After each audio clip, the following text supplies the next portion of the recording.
Hey, and welcome in everybody to our very first stream of 2026. I am coming to you live from the floor. I know. Okay. So I can already hear everybody screaming. I already hear everybody in my ears going in the comments, going in chat, and be like, Koi, where are our shorts? What happened to our shorts, Koi? We're getting there. We are getting there. I promise. I had to move to a new hot spring. I'm on the other side of the mountain now. I'm kind of just getting set up here on the floor. I got my PC set up on the suitcase. I have a PC set up on a suitcase. Got a couple bottles of water. I just barely managed to get all my sound equipment together. A couple of things broke, but nothing super important, so it should be okay. But welcome in, everybody. Welcome in, Clover, for our cozy New Year's stream. We're going to be playing Stardew Valley because everybody really liked the Christmas Stardew Valley stream that we did. I had an amazing time just hanging out with you guys for the holiday. If you are spending time with your families, if you are having good times with friends, or have other holiday plans, please don't feel obligated to stay today. And I think we're going to make it a regular thing on holidays. We like to have cozy streams, kind of chill. It might not be the most exciting thing, but I really like to just be here for all of you, because I know that sometimes, you don't really have much to do on the holidays. You just want someone to hang out with, and that's what I'm here for. So please do grab your snacks, grab your blankets. We're going to be having a good time, and we're going to be picking up Stardew Valley. We should be resuming, I think, Paper Lily shortly, but then after that, I think on the 13th, Hytale releases, and that's going to be our first, big game of the year, is Hytale. And we're going to be playing Hytale for a while. I have a feeling, based on what I've seen so far, it looks like so much fun. I have not seen it yet, but I did see the announcement in the Hytale Discord that apparently Simon released some early PvP footage, which looks so cool. Oh my gosh. I'm so excited. I'm so excited to see it. I might pull it up on stream. I might consider doing that. I might consider looking at the PvP stuff on stream. It kind of depends on what everybody thinks. Otherwise, we're going to have to check it out afterwards. But I hope that everybody's having a good day. How are we doing today, chat? How's everybody doing? I hope that you're doing great. We're here for Stardew Valley. So I probably should actually start the Stardew Valley. Make sure that it's working entirely and it is functional. Hold on, wait. One of the things that broke is my little chat viewer.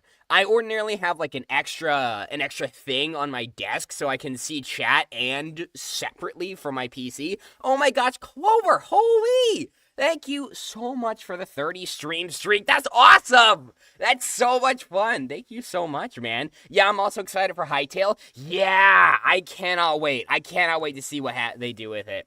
Honestly, I'm so happy that it got bought back from Riot Games. I legitimately thought Hytale was dead, and then we all got, totally sidelined when Simon was just like, oh, no, I just purchased Hytale. I own it now, and we're also going to be releasing it in, a month. That was so crazy to me. I don't think anybody expected it. We thought Hytale was gone and dead, and now it's almost here in less than 2 weeks. So I've already got my pre-order in. I think pre-orders are happening right now, if you're interested in playing Hytale as well.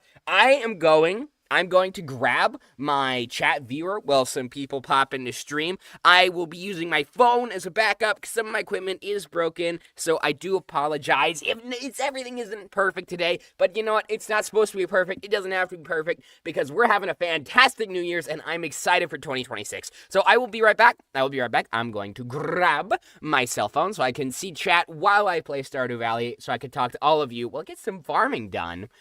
So you guys take this opportunity, grab your drinks, grab your snacks, and I'll be right back.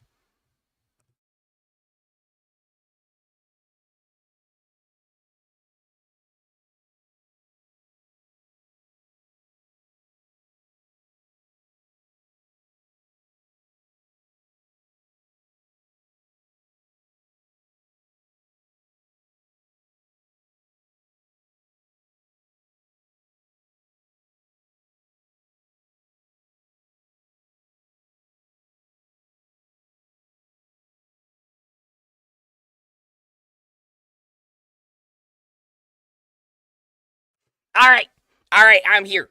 I am here, and I am ready to go. Sorry about that. Just getting the last little pieces of my setup put together here.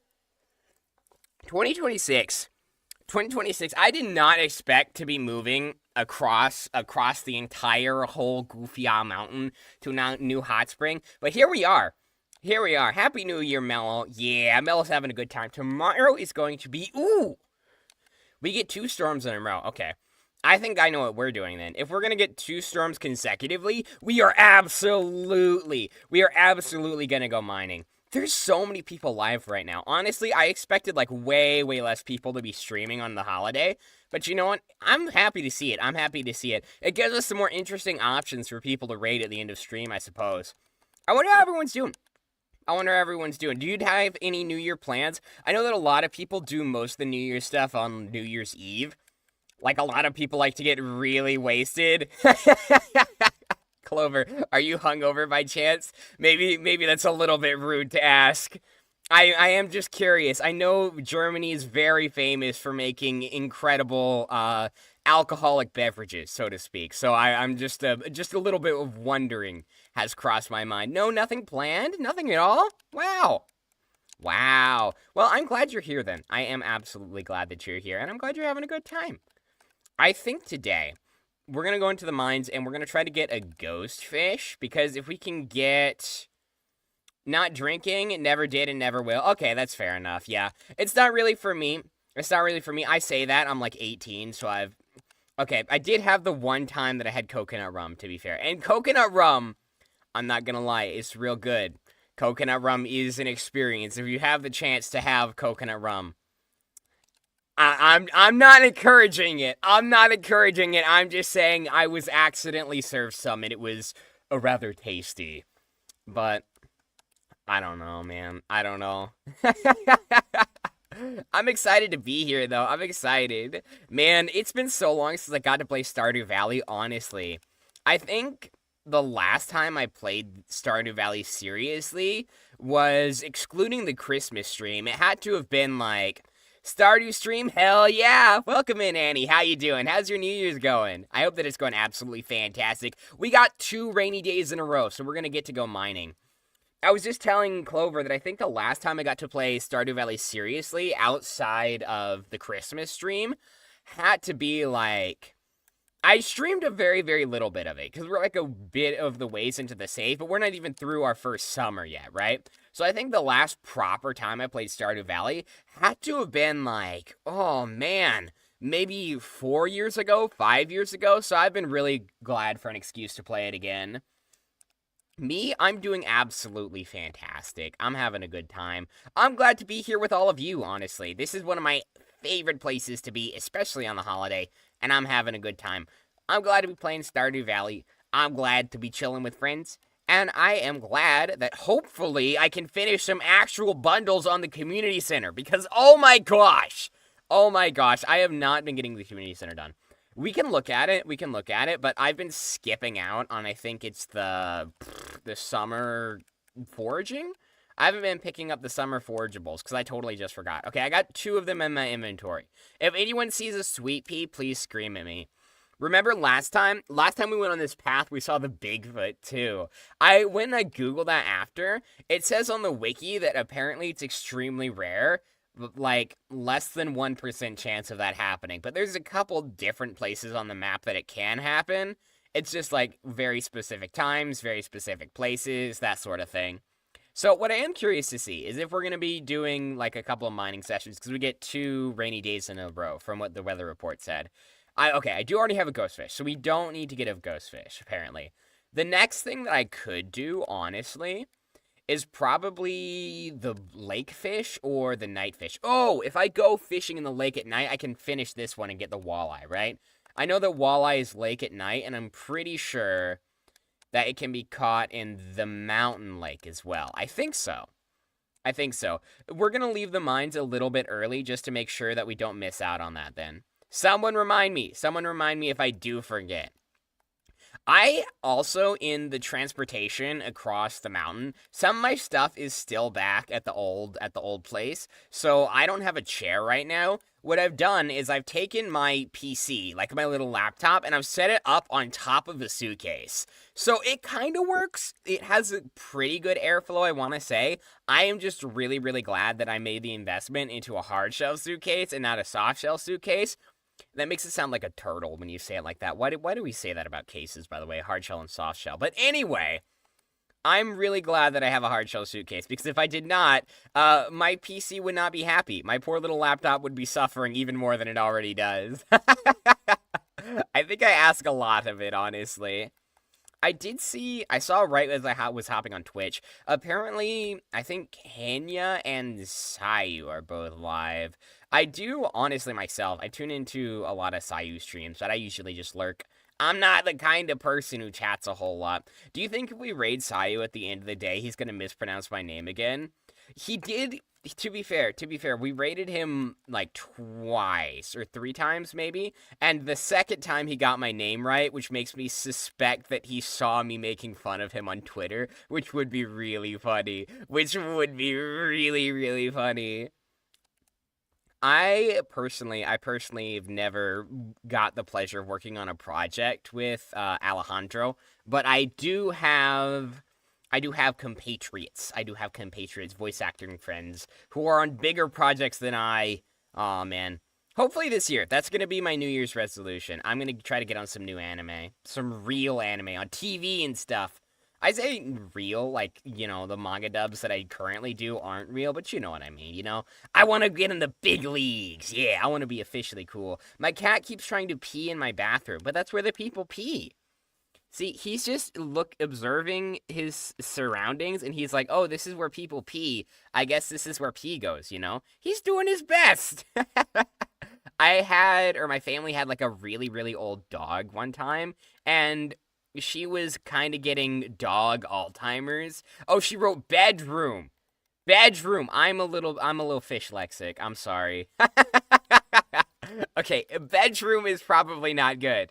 If it's trying to pee in the bedroom, bedroom is not good.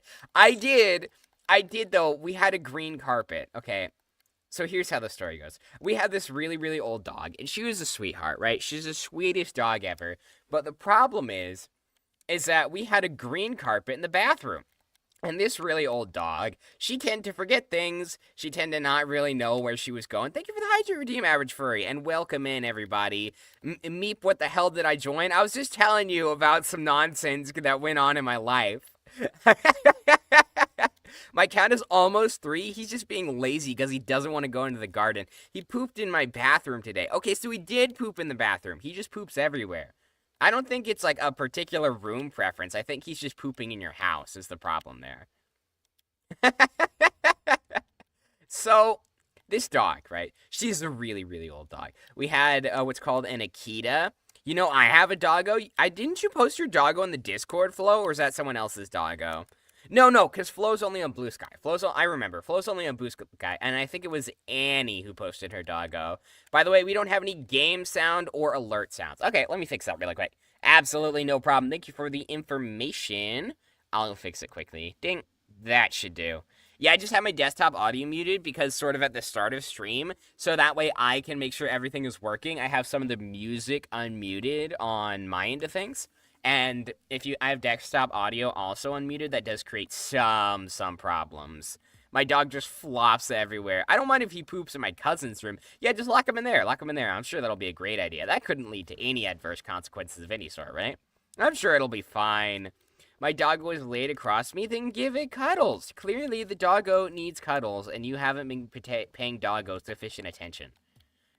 I think it's like a cat, When the cat lies down on you, you're obligated to stay. You just can't move now.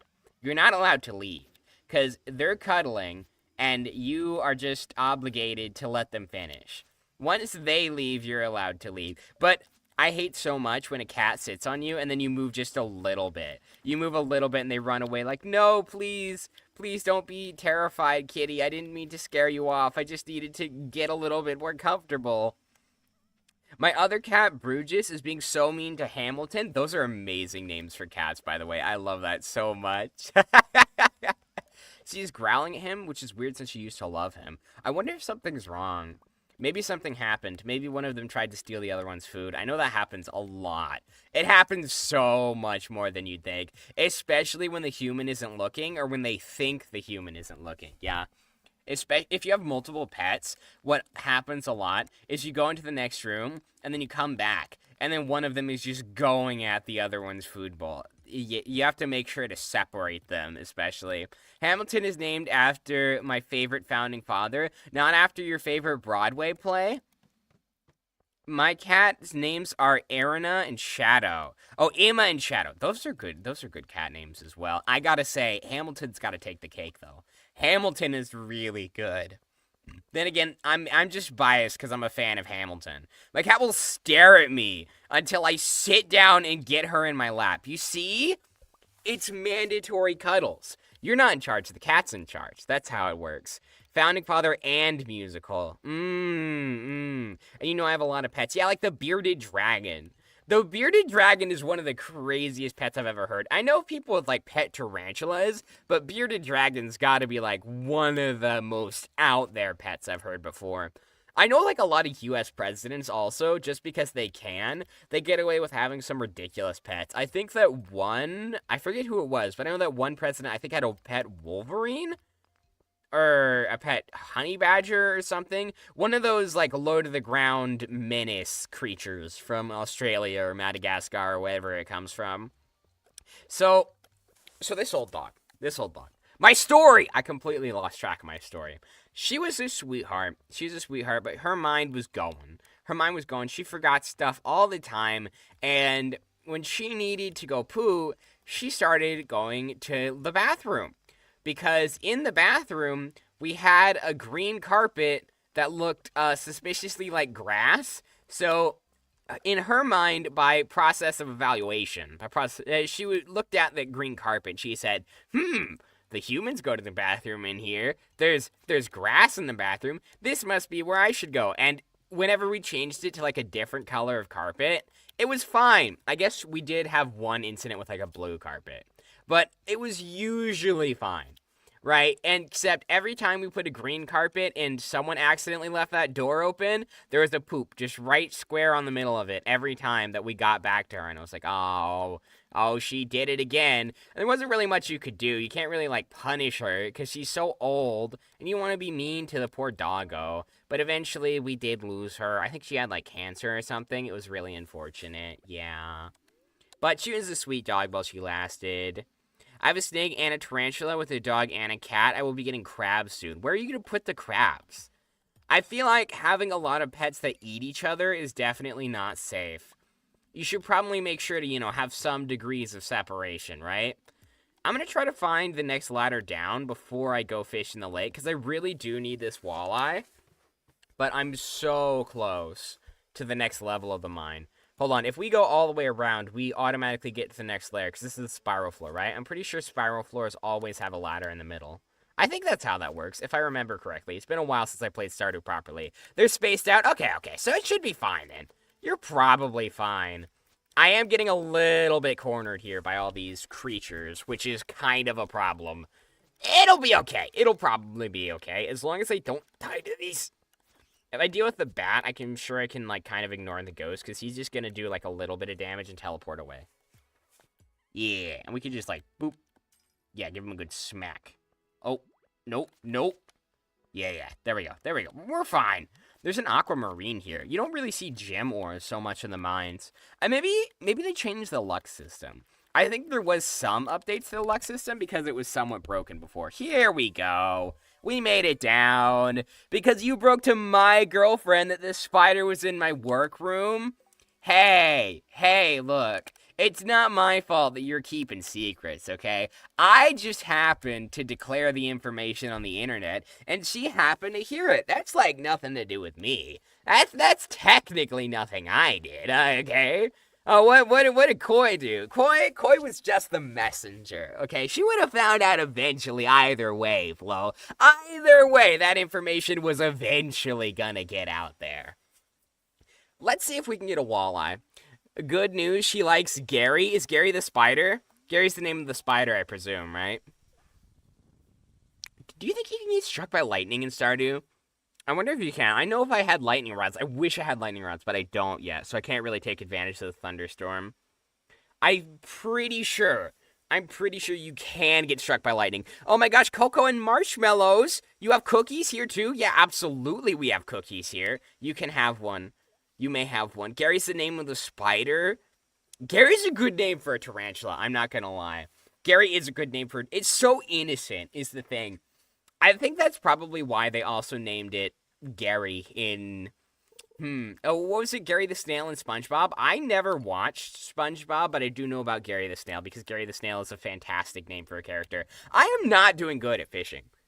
I am not doing good at all at fishing. I missed like 3 fish. Holy. I need to get a walleye. We can always try tomorrow if we don't get one. Let's quickly run down and see if we can try the other lake. I think there might be just enough time.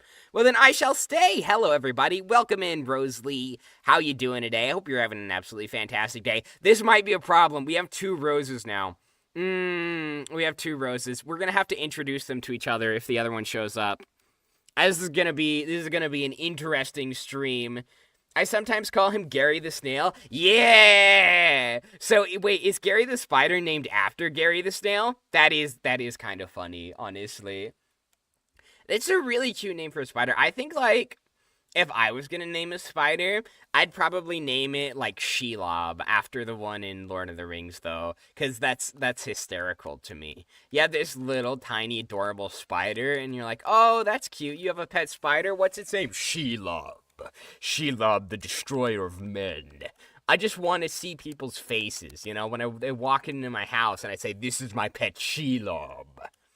I guess you kind of get to experience that just owning a spider in the first place, though, huh? Oh, dear. Oh, dear. I have misplaced my headphones cable. It's all right. It's all good. Oh, call me Shelly. Okay, I will do my best to remember Shelly. I will try to remember everybody's name. Names are so hard, okay? Names, out of all the things, names are probably one of the most difficult things for me to remember. I don't know why. It's just like one sound goes into my brain, and it just leaves immediately. I do try to remember. I do make an effort of remembering everybody's names, but if you have to remind me, Shelly, do complain. Do complain. I'll get it eventually. I might have to ask a few times, though.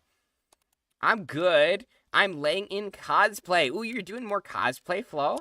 What character are you doing this time? Or are you doing Hatsune Miku again? I guess it makes sense if you're doing Hatsune Miku again. You know, you gotta reuse some of the old cosplays that you got. You don't want to make too many, you know? And those costumes are still good. Those costumes are still good. I am in awe of people who make, like, new cosplays for every single convention they go to. That's gotta be so expensive. That's gotta be so expensive. Dude, my name is hard to pronounce. Not Flo. Oh, okay, I see. Rosalie is a mix of Rose and Shelly. Maybe that helps. Oh, that makes sense. That does make sense, yeah. I have a few friends who have, like, mixed names. Have you ever met anyone with a hyphenated name? It's so weird because usually they just pick one and they say, oh, call me this. But then I saw him write his name on, like, a forum and I'm like, yo, what was your name? That wasn't what you said your name was. And he was like, oh, it's hyphenated. So I kind of just, like, mashed them together. I'm not in Miko, I'm in freaking clan cosplay. Haha! Nice. Man. I gotta get some more costumes, man. I want to do cosplay so bad. I want to do more cosplay. I gotta get like a costume. Of course, we get the freaking lightning rod right after the lightning storm. No! It's okay. I think we have one more. We might have one more consecutively. I'm sure it's fine. We might be able to get a battery pack, though. Whole chat is red right now. Really? Oh my gosh, thank you so much for the follow. Thank you for the follow, Shelly. Thank you. Hope that you're going to have a good time today. Today is mildly perturbed, but tomorrow... What? What is that? Weather report. There appears to be some kind of anomalous reading. I don't know what this means. Is this... Hold on, I think I've heard of this. Is this the green rain in summer?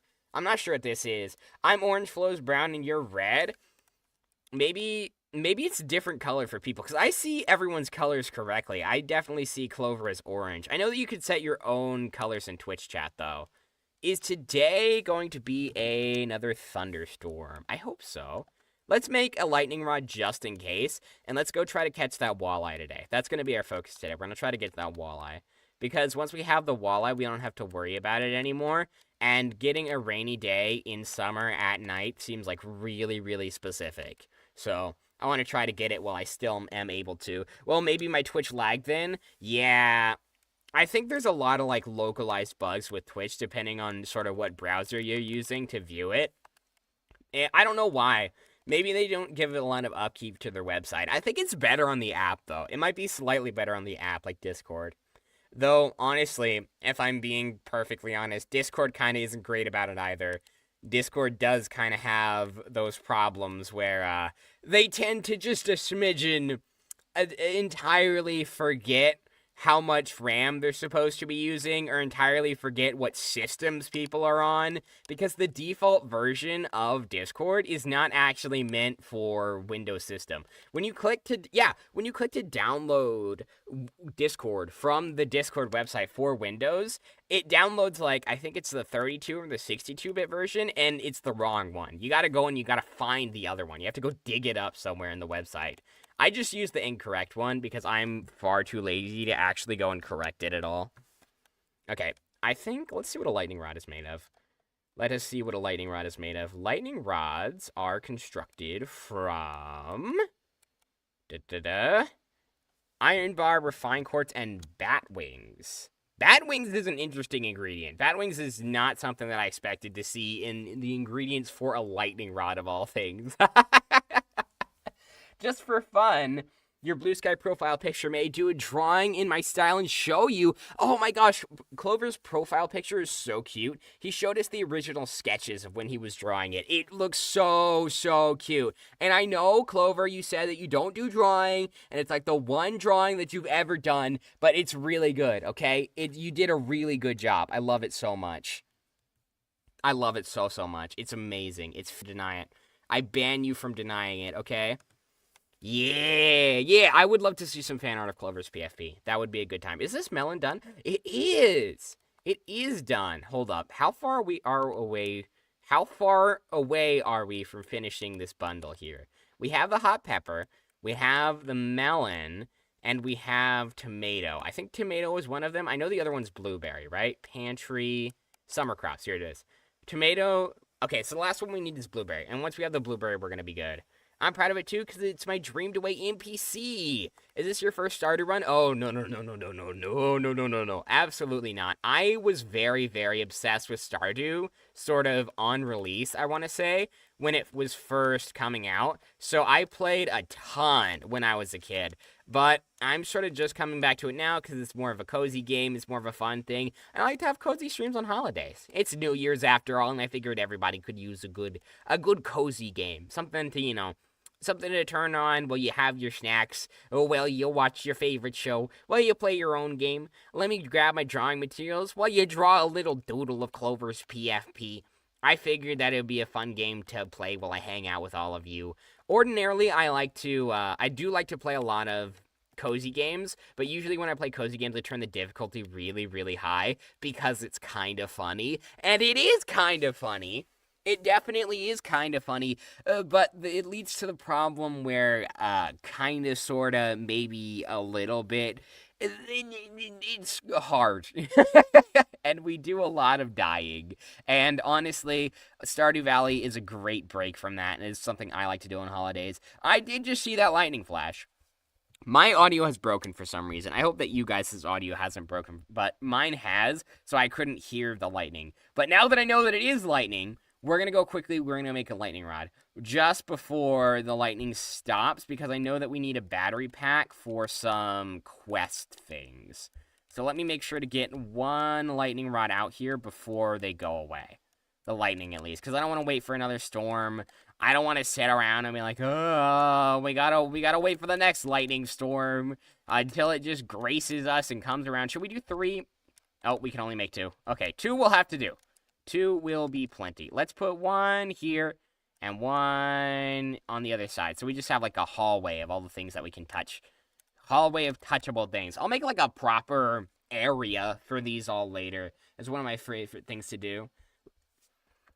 Okay, so now, after I put these things away, the current quest is to get a walleye, and then I also do have everything that I need to drop off for the summer foraging bundle. So we're going to do that shortly.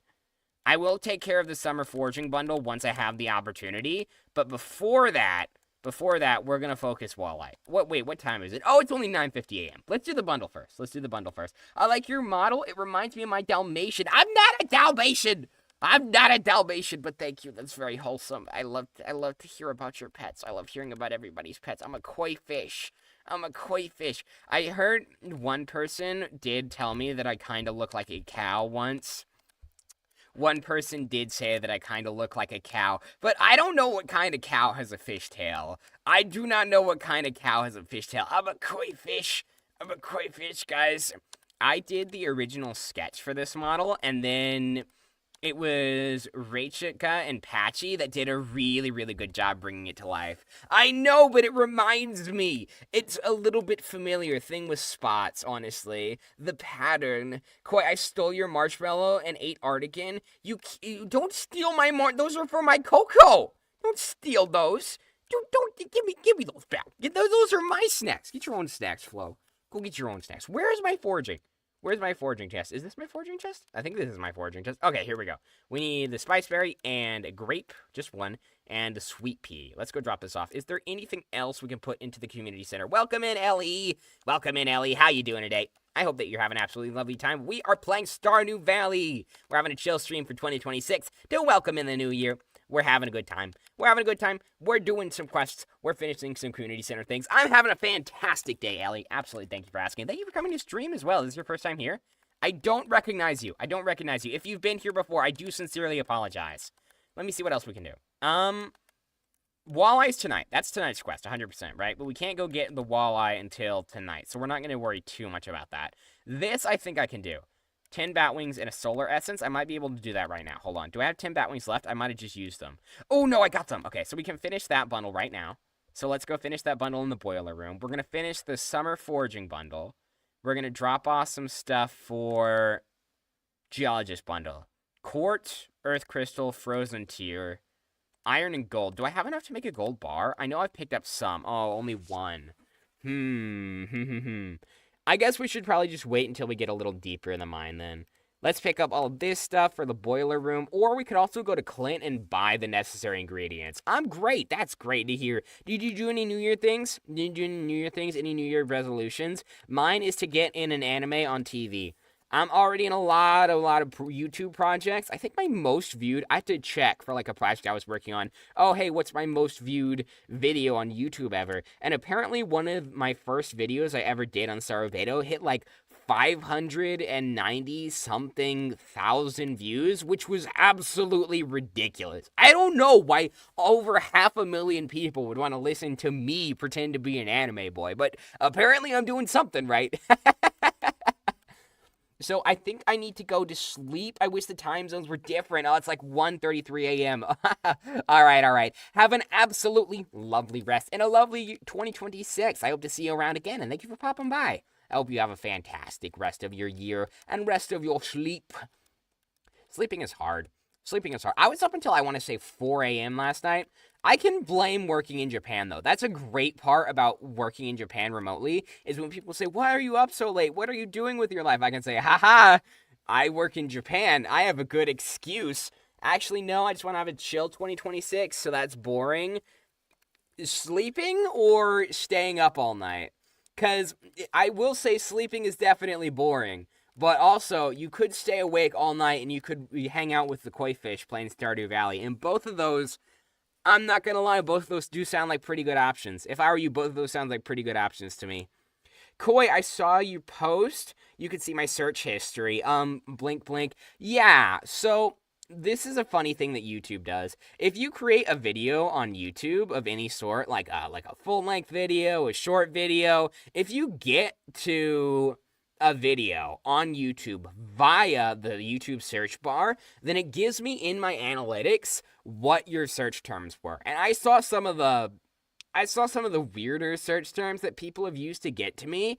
Apparently, a lot of my viewers are also interested in, like, esports, which I guess is kind of funny because I did a smidgen of esports in high school. Not like a ton. I got invited to a team. I don't know if I've told this story before, but I got invited to, like, a proper esports team, and then they disbanded, like, literally before I got to play. Right before I got to play. Koi, the game audio is still super quiet or not on for us. Sus VTuber moments. Oh, yeah. I'm not sus. I am not a sus VTuber. I don't know why they got that from me for some reason. Oddly enough, my audio is also broken. So maybe it's just like my whole PC. Maybe it's just my whole PC is broken for some reason. It seems like it's correctly coming through my headphones, so maybe just Stardew Valley is muted as a whole. Let me check the game settings.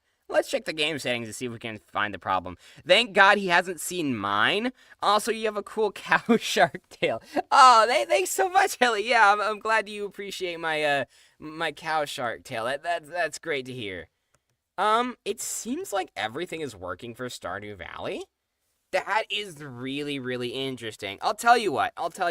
Because we haven't really done too much today, all we've done is grab stuff into our inventory and craft those couple of lightning rods. Why don't I restart Stardew Valley? Because it seems like my PC audio is working okay, and just for some reason Stardew Valley broke at some point.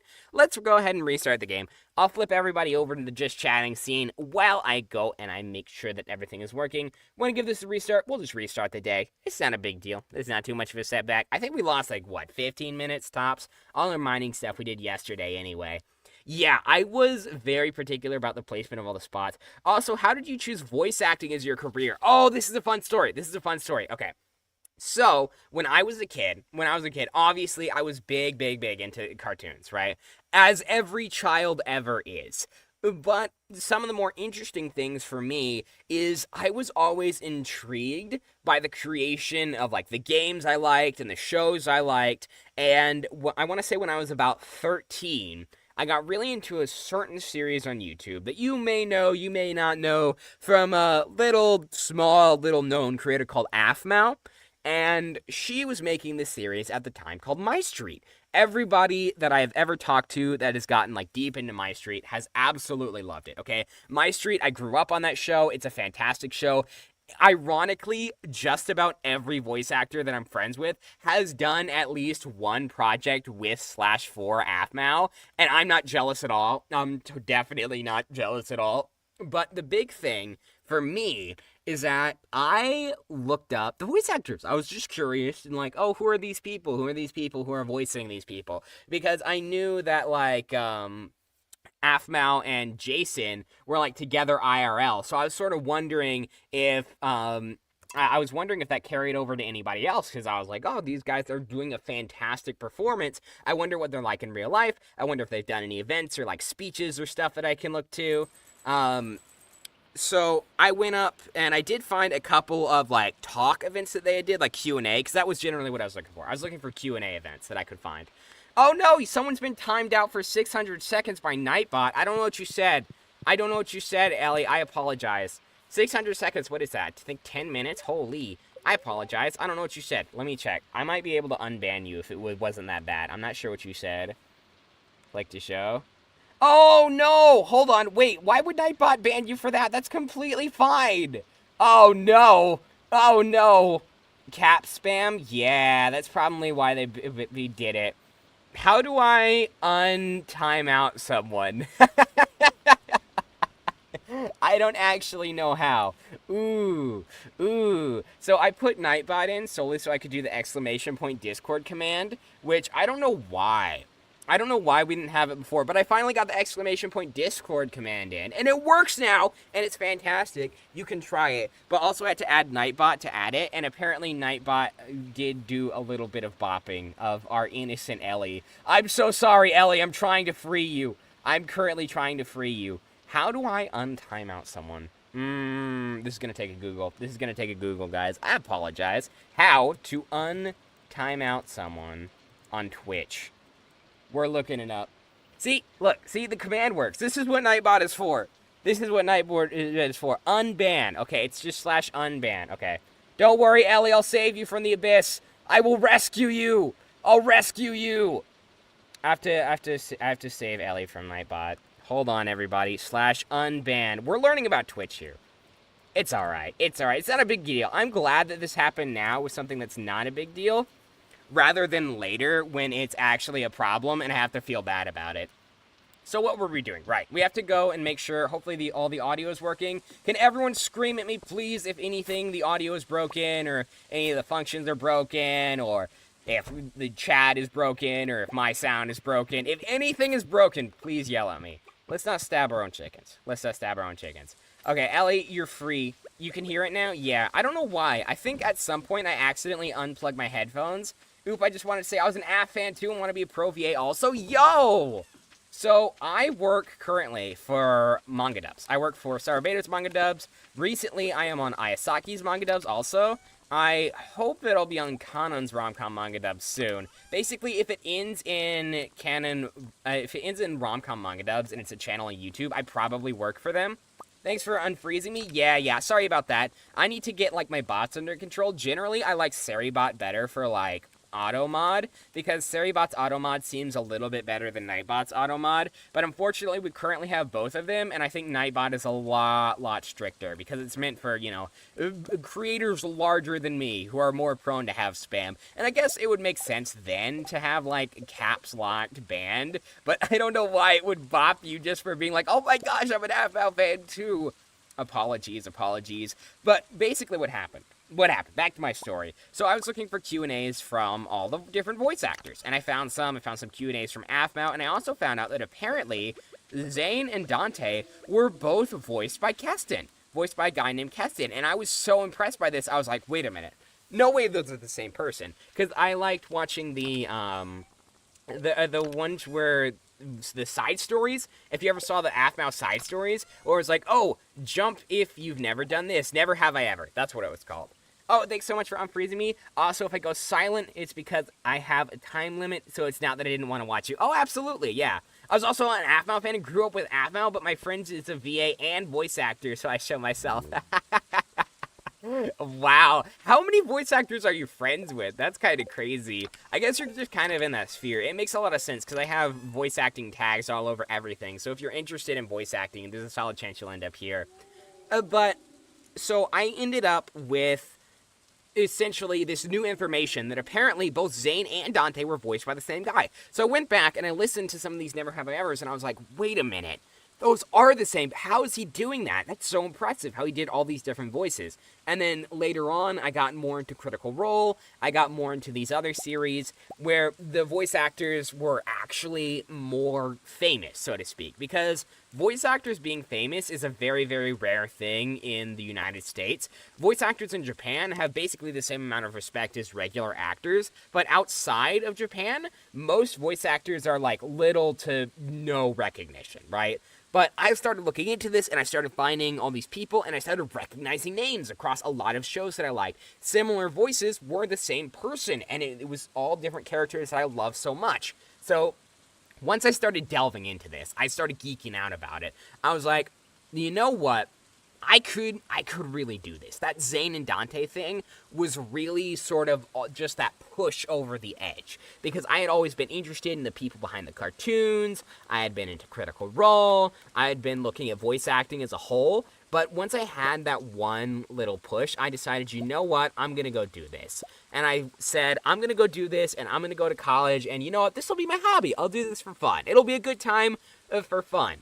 And then I got a job in Japan.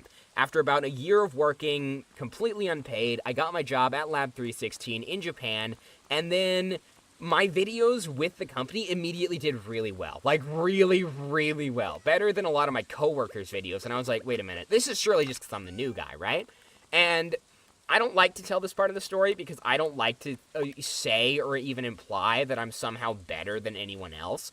But this kept happening again and again and again. My videos with the company, of course, not my own videos like on my channel. Those did pretty well as well. But like, I mean, my videos with Canon's Romcom Manga Dubs, Sarvator's Romcom Manga Dubs, they were getting so many views. And my boss was so happy with me, he started putting me on more channels, and I started getting more work. I did some indie projects, some like smaller paid indie projects right before this, and now suddenly it pays decently enough for it to be a full-time job.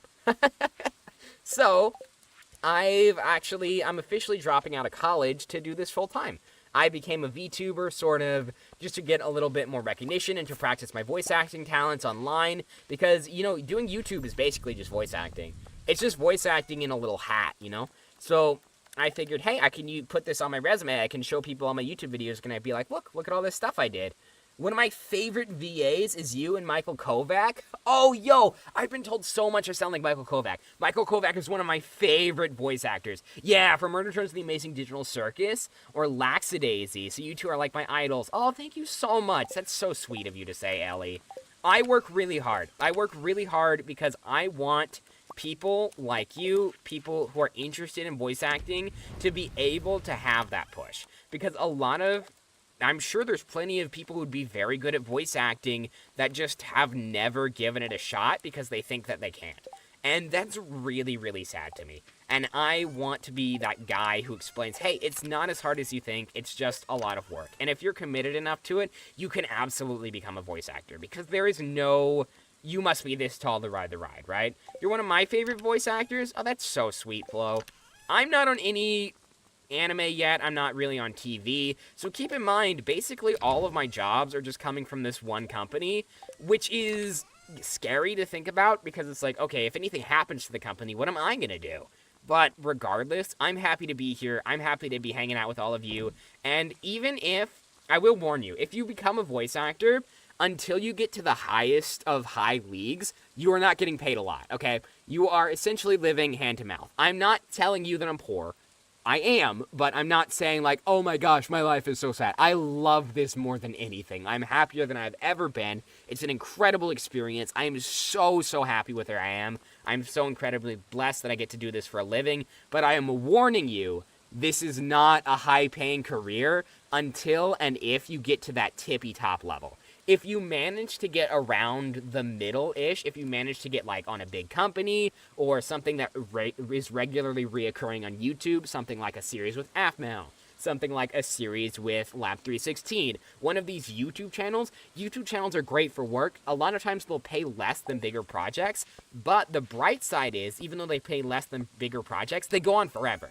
If you get on, like, a series on TV, animes are 12 episodes. They might pay really well, but it's always 12 episodes. I'd really love to try out voice acting sometimes. You should. So if you want to try voice acting, here's how you start. What you do is you go to a website called Casting Call Club. This is how I started. This is how every voice actor I know started. Go to Casting Call Club, make an account, and I can guarantee you, if you will look at my account on Casting Call Club, you'll see a lot of my first attempts. A lot of my stuff on Casting Call Club sucks. And it sucks because that was where I started. That was how I started practicing. I'd been a dungeon master and I'd been doing voices for like Dungeons & Dragons for a long time, but I was still not great. And that's okay. It's okay to be not great because eventually you will have jobs from other places. Eventually you will have people reaching out to you specifically because they like your voice. And that is when you know that you're sort of there. Yeah, my strict mom is like, yeah, you can give it a shot, but so that's super rare, but it looks so hard. It is. It is a lot of work. So I don't want to scare anyone off of voice acting, but I will tell you, sort of the process that I went through to become a voice actor is almost every day. Around when I was a teenager, I want to say, I'm still a teenager now, I'm 18, but like, I want to say at like 14, at around 13 or 14, I started every single day doing an obscene amount of vocal exercises, like breathing through a straw, training my voice, and just trying to expand my range for every single day, usually twice, sometimes 3 times a day, doing these exercises because I knew that I wanted to become a voice actor. I knew that this is what I wanted to do.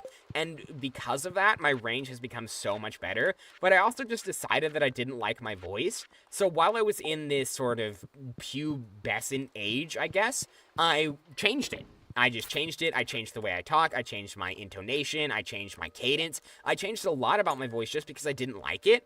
And you can absolutely change your voice. People might call it ingenuine. Some people might call it weird. But all your voice is you learned it when you were a baby. You picked up from people around you the way that they were talking, their cadences, their accent, and that is essentially what makes up, quote-unquote, your voice. That sounds great. Roshimi is such a great name. No, oh, your OC. That is a good name, honestly. I had a couple of OCs, honestly. I have like a folder. I have a folder of Lost Dungeons and Dragons characters that I never got to play. I'm the forever DM, so they're just lost to time forever, unfortunately. I forgot to put a bunch of stuff in the boiler room. I have a bunch of stuff in the boiler room I totally forgot about. Yeah, but... So I completely changed my voice. I gave myself a voice overhaul. I decided, you know what? I don't really like how I speak, so I'm going to change it. Oh, I missed. Please let me move this. Oh, that's going to bother me now. I know it doesn't matter, but it's going to bother me. If I do... please say it rearranges itself. Okay. Okay, we're good. It rearranges itself. That makes me happy. That makes me really happy. I was worried for a second. I saw it and I was like, please don't make me look at this forever. Please don't make me look at this forever. We're good. We're good. I had a miniature heart attack. I know that it would have been fine, but it looked so gross. It looked so gross. I can't deal with that. Oh, we did technically return Lewis's shorts, so I guess we get the money for that. Yeah. Changing your voice is not as hard as you think. It's just practice. Because if you practice from, being a baby or whatever, you're actively imitating everyone around you's voice, and you're currently, trying to imitate it. That's why people from similar regions have similar accents.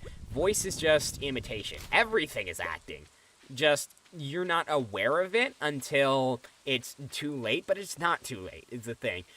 Everything that you are doing, it's muscle memory.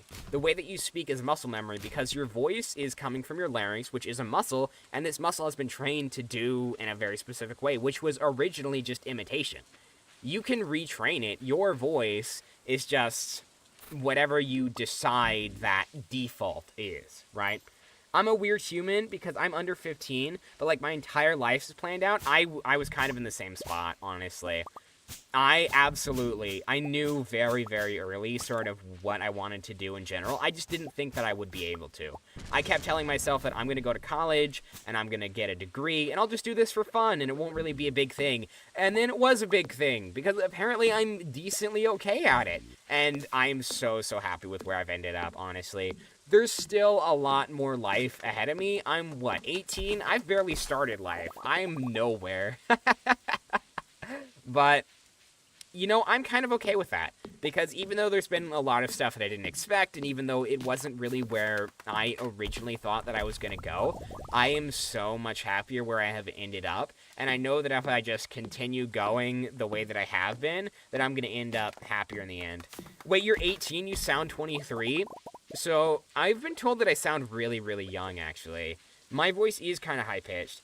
I still don't know what I want to do. There's so much I'd like to try out, but so far, I'm always scared and couldn't keep motivation for more than 5 minutes. Yeah.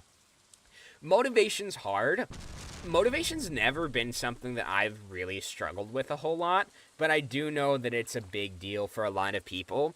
Honestly, what I like to do is I made a calendar, and I know this sounds kind of dumb. But when I started VTubing and when I started voice acting, I wrote down everything that I wanted to do, like the final goals, on a whiteboard, and I hung it on my wall, and I put it there, and I said, this is what I'm going to do. I said, I can't say everything, because some of it's still in progress, and some of it, if it comes true, might be under NDA, so I don't really want to preemptively get in trouble. But I basically wrote down, okay, I want to be on anime, I want to be a full-time voice actor, I want to do all these things, and then I boiled it down to the next best step. You can say, oh, I have this big dream, I want to be a voice actor. Okay, how?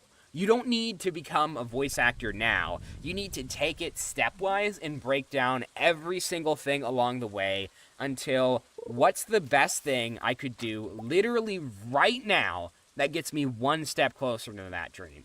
And that mentality is sort of what got me where I am. I never just sat out and I was like, okay, I'm going to do this right now. I never said, I'm going to do this right now, and then I did it. I said, at 12 or 13 years old, I want to be a voice actor. What can I do right now? I did some Googling. Google is your friend in everything. Trust me. Google is such a blessing that so many people just don't use. I don't know why people don't use Google. It's just there. It's so free. The answers are freely available online. You just have to look for them. But I said, I'm going to be a voice actor. What can I do right now? I did some Googling, and the answer was breathing exercises. So that's what I did. And then I looked up what sort of male voices get cast the most. And I looked at that, and I said, not mine. Okay, what can I do about that right now? Change your voice. So I did that. I spent like the next, I want to say 6 months doing that. And then I said, okay, what can I do now? How can I get jobs? Start applying. Okay, how do I apply? Looked up a couple websites, found a lot of them are paid, found out that the paid websites are a monopoly, didn't really want to support that, and then I found Casting Call Club, you know? You don't have to, for me, it's like I imagine myself older and successful, and that keeps my motivation. Yeah, you'll eventually figure it out. That's a great way to be, honestly. But the next best step is always sort of how I like to look at it. That's always how I've managed to get where I'm going. I finished the art. Ooh, what art? Flo is drawing Clover's PFP. Flo is drawing Clover's PFP, because Clover is actually, his PFP is from a game that he's in. Clover over here is famous. He's in a video game that we played on stream. He's in a game called Dreamed Away, and you should play Dreamed Away because he supported it on Kickstarter, and he's also the German translator for it. He's actually really cool. Clover's cooler than all of us combined, actually, and he's in a video game. Like, him is in a video game, and he has an adorable puppy. You have to go play the game. I'm not going to spoil anymore. You have to go play it. You're required to go play it. If you have free time this New Year's and you want a great game to play, go play Dreamed Away. Also, the dev is my really good friend now. Yeah, the developer showed up in chat while I was playing it. I think I played it on release day, actually. I saw it on a YouTube short, and I was like, you know what? This game looks awesome. And then I played it, and it was awesome. It was so much fun. I did it on maximum difficulty. With, like, no healing allowed, and it took a long time, but it was so much fun, and it was so rewarding. All the enemies are so cool. The storyline is fantastically written. I only did one ending, but I think it has, like, 5, 6 endings? Yeah, did you post it? I totally want to look at it. If you have posted it. I'll go ahead and pull it up. I will pull it up on stream. If you want to see it. If I want to show everybody the glorious art, which I might do. We're trying to get this walleye. Let me not get too off track and try to get this walleye so I can put it in the community center bundle. Yeah, me too. Yeah, we all want to see it. Flo. Tell us when it's up. And I'll go pull it up. We can take a tiny break from Stardew Valley to go look at some art, can't we? I'm sure it'll be fantastic art anyway. But, you know, if you don't know where you're going, just find the next best step. Find what you can do right now to get one tiny step closer, and just do that. It's not as hard as you think, and it will make things better in the end. I'm all for it. Yeah, absolutely. Flo's art is so good. She did fan art of me. Flo did the very first fan art of me. I was so overjoyed that someone made fan art of me. I didn't think that I would get fan art ever, and then Flo did it, and it was so cute, and it's adorable. And I may or may not have looked at it a lot. I saved it on my PC so I can look at it more. It's super cute. It's super cute and wholesome, and I love it so much. Also, she does weird sketches. There's been a lot of weird sketches. We're not going to address the sketches. We're not addressing the sketches, but otherwise they were adorable. Aside from the sketches, there were some oddball sketches out there, weren't there, Flo, with certain characters being a certain Eaton. My issue with motivation is that I really can't think in small pieces. A few people said that to me for a while, but it's not working for me. So that does make a lot of sense. What I would try, and if you just want to complain and you want someone to listen, feel free to ignore me. I'm one of those people that I hear someone give me, like, a problem, and I immediately, like, oh, how do I fix this? And if it's not really one of those things that get solved, you know, I know that a lot of times you just need someone to hear you out, but I've had friends like that. I have a lot of ADHD friends. I'm a little bit ADHD, and the bigger picture is always much easier to look at than a bunch of scattered small pieces. But I think, honestly, one of the best ways to deal with that is, it's not make a list. It's not, oh, just man up and do it. It's get started, and then stop if you need to. because there's a difference between stopping and quitting. If you come back to it eventually, it's not quitting. If you come back eventually, then you still have time. You still have so much more way to go. Like, I taught myself conversational Japanese in like 6 months. I haven't done serious practice in a long time, but I still have that same amount of Japanese ability. If I want more, I might have to relearn a couple of small things, but I can always go back to it and get even more knowledge, right? That's always something that you can do. And you might have heard of the 5-minute method. If you're struggling with motivation, go find the next smallest piece and do it for 5 minutes. And if you hate it, just stop. Just go do something else. But always make sure, try every single day to do that thing for 5 minutes, because the 5 minutes is what gets you to do the rest of it. And if you want to keep going, if you're having a good time, and if it's not that bad once you start it, just go ahead. Finish it up, because I'm sure that it'll absolutely be worth it in the end. Woohoo! What? Why is Nightbot on a frenzy today? Hold on, I kind of want to kill Nightbot already. Nightbot is being a jerk. I'm so sorry. I don't know why. I don't know why Nightbot's being a jerk. I'm gonna take away Nightbot's moderator privileges. Hold on. I'm taking away Nightbot's moderator privileges. How do I... The bot is against VIP. I know!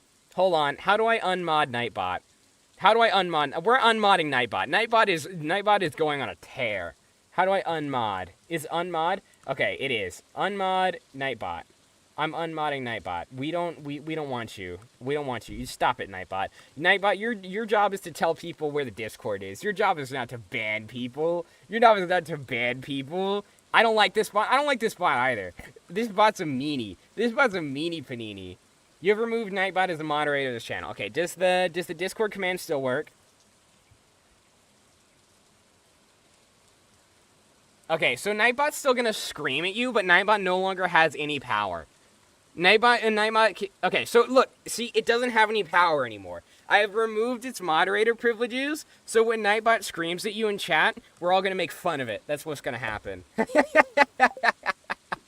When Nightbot screams at you in chat, we're all gonna heckle, okay? So Nightbot will absolutely go ahead and, like, scream and cry and do whatever it wants to do. Just ignore him. He doesn't have any power anymore, okay? He's a meanie. Nightbot's a hater. You can ignore him.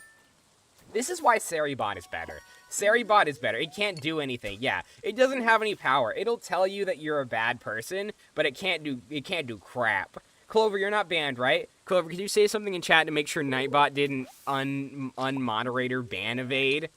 Clover, you're still here, right? It said, like, back to square one, stop posting links. I'm sure it's fine. I'm sure it's fine. I'm not, let's go. It worked. See, Nightbot's trying to hate on my followers, and I'm not having that. I'm not having that. Nightbot's ruining our good time. I will find a way to make it stop doing the messages before next stream, but for now, we're just gonna have to act. Oh my gosh, it's so cute! This is so, oh, that's so adorable. This is so well made. Holy! Flo, you did such a good job. Hold on, I'm pulling this up for everyone to see. This is beautiful. Okay, so Clover just posted a link to this. If you haven't been to the link yet, absolutely go click it. Go give it a like on Blue Sky. I'm telling you, this is an order. This is an order from the Koi Fish. Go like it on Blue Sky. Yeah. Oh, wait, where did I save it? Here it is. I found it. This is it. Look at this art. Look how cute this is. Look how cute it came out. Oh my gosh. Look how adorable he is. Look how adorable. I love him so much. Oh my gosh. This is one of the most cutest things I've ever seen. Clover, you should make this your new PFP, at least temporarily. I think that'd be really cute. I'm going to put him right here. I'm going to put him in the corner. He's going to live right there so we can all appreciate him for the rest of the stream. That's where that's going. I'm pinning it on the refrigerator. Flo, I'm putting your art on the virtual refrigerator. That's where it's going. That's where it's going. We're going to look at it. All right. Walleye. Walleye. It is so adorable. I love it so much. Shut up, Nightbot. Shut up, Nightbot. We don't care. Nightbot's upset at you for typing in caps. I don't like Nightbot. Nightbot's a meanie. Nightbot's hating on all our fun. Wow. I know that a lot of people use Nightbot and it's fine, but, like, it is so mean. I wish I was signed in so I could like it. You should do. It's so good. Nightbot, no one likes you. Nightbot no longer has any power. Don't worry, guys. Nightbot can't hurt us now. We're safe. We're safe. I hope you learned your lesson. It hasn't done anything. It thinks it still has power. Boo, Nightbot. Boo. Boo. The only reason I put it in is so I can make custom commands. Everyone is booing Nightbot. Boo! Boo! Boo! I just put it in because I wanted to be able to have the exclamation point Discord command. I didn't know that it was going to try to auto mod, like, holy. That's what we have Seribot for. Seribot is nice, okay? Seribot just quietly bans people who try to sell you view bots, okay? Seribot's done a fantastic job at auto moderating. I've not learned anything. I will use caps again. You see, look what you've done, Nightbot. This is your fault. Nightbot is actively making things worse. We should tell Nightbot staff that their bot is making things worse. No, wait, don't heckle the Nightbot staff. Probably that's a bad idea, actually. Where do you catch walleye? I thought that it was in the lake at night. Can someone tell me if I'm, like, fishing in the wrong place? I thought that this was how you catch walleye. It's raining and it's lake at night, right? I think that's how you catch walleye. Maybe I'm wrong. Maybe I'm wrong. Is it? No, just more pikes. Okay, well, I guess no walleye for us today. We can always try again another time. I really don't want to Google, like, where to find the fish. Nah, did Nightbot ban me? Nightbot tried.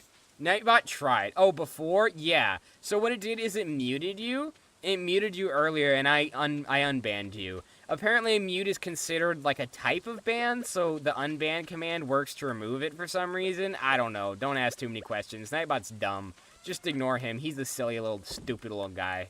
We don't like him here. We don't like him anyway. I'm gonna sell all this stuff. I don't need any of this. I'm too lazy to sort it in the chest. I don't know. I don't pay attention. Did you not even notice that it banned you? That's hilarious. That's hilarious. See, it's ineffective. It's ineffective. I don't pay good attention to the game. Attention is not something that's particularly important with Stardew Valley. My heart is like dying in Minecraft from how sweet you were, Clover. And Koi, man, I love this community. I might start crying. Oh my gosh. Yeah, it's absolutely adorable, Flo. I love your art so much. And thank you for sharing it with us. What? What? Why is everything green? Why is green? What? Where's the green from? I guess it's... What is this? Hold up. What is this? Moths? Why did those take, like, 2 hits to break? I guess we got some wild honey.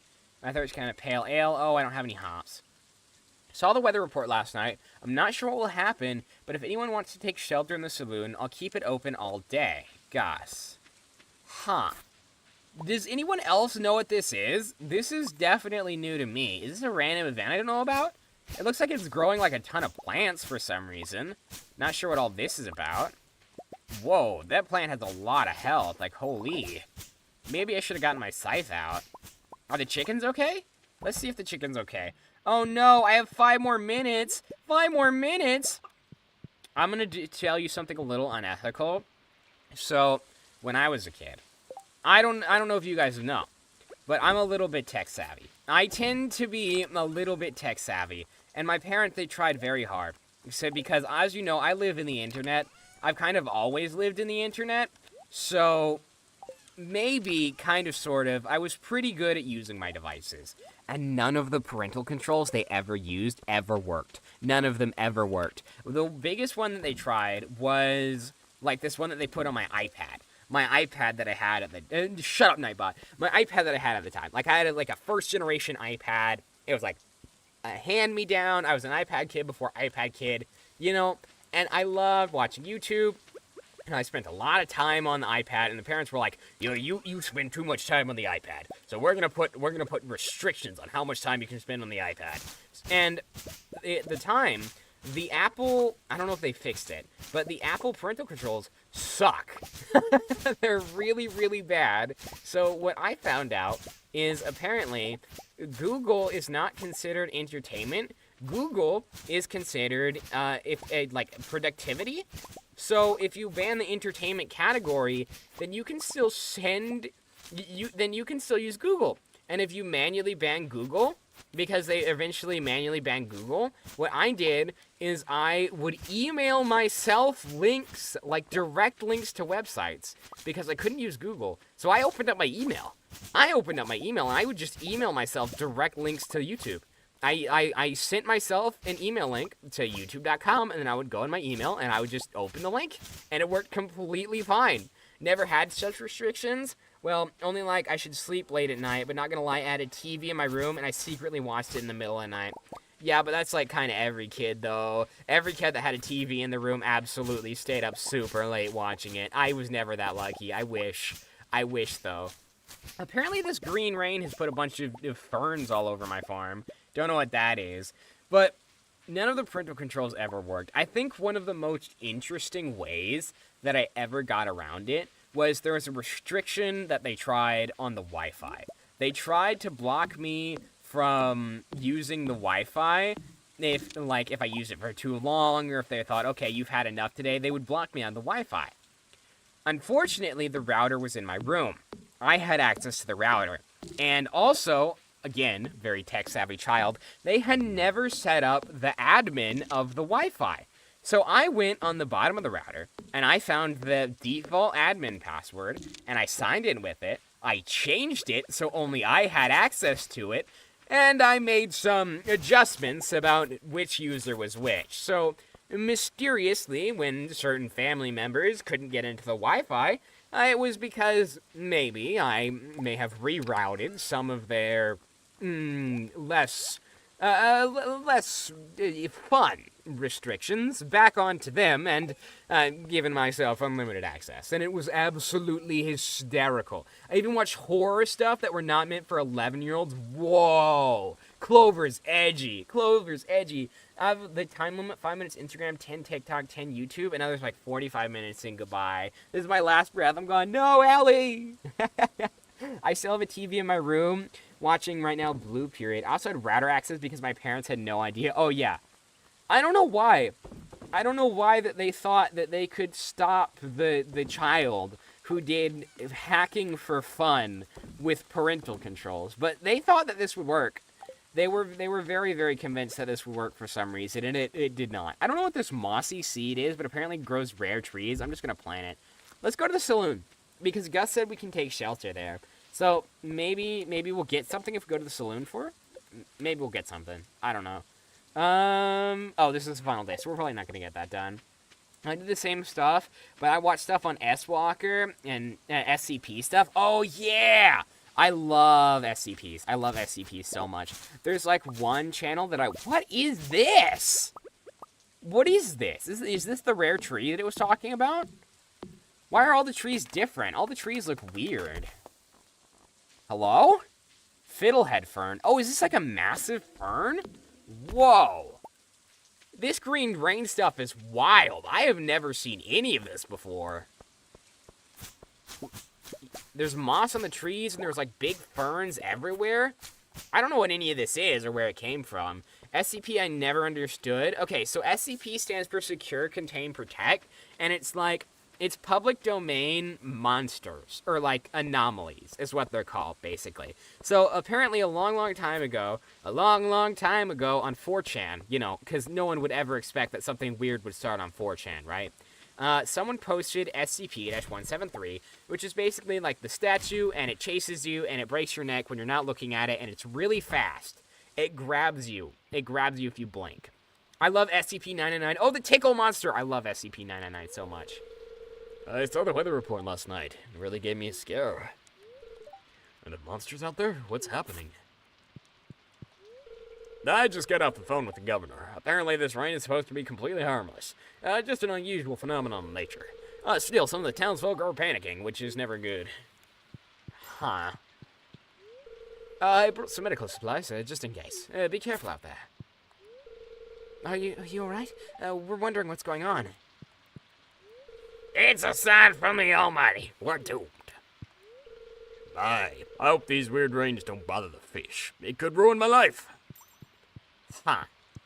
Is this a new event? I have no idea what this event is. I've never seen this before. I've never seen, like, the Green Rain before. Maybe it's new. I know that there's been a lot of new additions to the game since last I played properly, so it's probably one of those. Should I give it a Google? Maybe I'll give it a Google after stream. I kind of want to experience everything naturally, though. So, SCP started with 4chan. So someone posted SCP-173. No one really knows who. No one knows who created the idea eventually, or originally. And from there, people made others. Because it was so interesting that this one creature that just existed somewhere was being protected by a group of people apparently dedicated to hiding these monsters from the world, or hiding these anomalies, as they were referred to. So then I think the next one was Shy Guy. That was the second SCP ever created. And it was sort of made like as a parody of the first one. We don't really know if they were made by the same person or a different person, but eventually there were so many of these running around that someone had the foresight to make a website for it. And then people would vote on what their favorite SCP was. There eventually was a moderation team. And because it was made by so many different people, everything was canon and nothing was canon all at the same time, which made for this really interesting community where it was all public domain, and you could write whatever you wanted, and it could align with what other people made, it could not align with what other people made, and if you got published on the site, it was effectively just an SCP now. So, literally, Area 51, but for horror creatures? No. Because there's multiple SCP sites around the world, at least according to, like, the lore.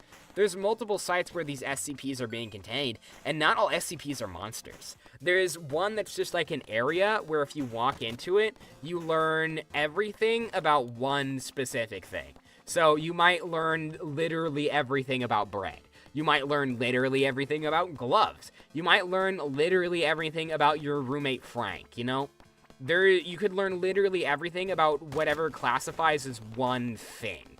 The definition of a thing is kind of vague, though, and apparently the entire universe and everything in it also counts as one thing, because I think somewhere in that SCP it was written that someone learned everything about everything, which was really, really interesting.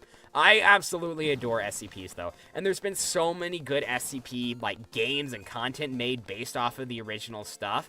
If you've ever played, there's, like, a bunch of really good SCPs made around the original horror concepts, and, like, there's this one that's incredibly famous where you have a blinking meter, because a ton of SCPs are based around whether you're looking at them or not, especially, like, SCP-93. If you blink it, it's gonna catch you. The IKEA SCP? Yeah, and the Plague Doctor. The Plague Doctor's so good. What if you learned literally everything about the universe? Then you know everything about the universe, yeah. And the SCP Foundation would probably eliminate you because, you know, you're too dangerous now. Then again, you know that they were going to eliminate you, which is really funny. I also really like this one series from a guy on YouTube called Yellow Cake. Hi, my name is Grilled Cheese, and I'm a D-class at the SCP Foundation. Those are hysterical. I love those so much. Yeah, the Plague Doctor mask. So, the Plague Doctor's whole thing is that he wants to get rid of the pestilence, which is a disease that no one can see except for him, and no one knows about except for him, but apparently it can spread, and he will identify people as having it or other people as not having it. And if he identifies you as having the pestilence, then he's going to eliminate you. But we don't know why, and we don't know how to stop him, so he kind of just do what he do. He kind of just do what he do, and people do their best to deal with it. Honestly, my favorite SCP, if I had to pick a favorite SCP, it's got to be Shy Guy. Shy Guy is just such an interesting concept to me. I love the way that he's written. I love a bunch of the individual stories made about Shy Guy, like the goggles that are supposed to scramble Shy Guy's face, and that one picture that was just sitting in some guy's house with 2 pixels of Shy Guy's face on it that he had never even noticed. So he looked at it one day, and it escaped containment because it went after this guy who saw his face. And that's so intriguing to me. It's so intriguing to me that there's just like this picture of a monster sitting somewhere in someone's room. Maybe it just comes from being like a dungeon master. I'm just absolutely intrigued by interesting monsters that have rules that they have to follow, like vampires. You know how vampires have to like count seeds and how they have to ask permission to get into someone's house? It's the same reason that I love the Fae, I guess. Monsters with rules have always been incredibly interesting to me because it's like a creature, but if you know how the creature works, then you win, kind of. Sort of, but it's still dangerous. You have to follow the monster's rules in order to have a chance to not die. That's so fun, you know? imagine, like, being in some sort of town and hearing about this crazy thing, but then there's this one researcher who's been going after it for years, and he's almost playing this game with the creature to be able to find it or photograph it or whatever he's trying to do in order to survive. Because as long as he follows all the rules, he's safe. But you don't know all the rules. And we, as the reader, get to experience this as the perspective of someone who knows the rules from the beginning. But imagine the characters, they don't know all these rules. They don't know all the monsters, the rules. They don't know how to play its game. They don't know, oh, don't look at its face. They don't know, oh, don't talk to it after midnight, you know? You know Ren Fair? Oh, yeah, I go to tons of Ren Fairs. I love Ren Fair. Ren Fair is quite an experience. I saw one Ren Fair where there was like a jester on a big blue ball that he danced around on. That was really fun. And I think my favorite ever Ren Fair experience was one time. This is gonna be great. This is gonna be great. So they had a lot of like LARP actors, like live action roleplay, right? Because a lot of the people there were LARPing and ever having a good time. They had specific characters and costumes and stuff. I went as my own character. I had like a medieval costume. I was having a really good time.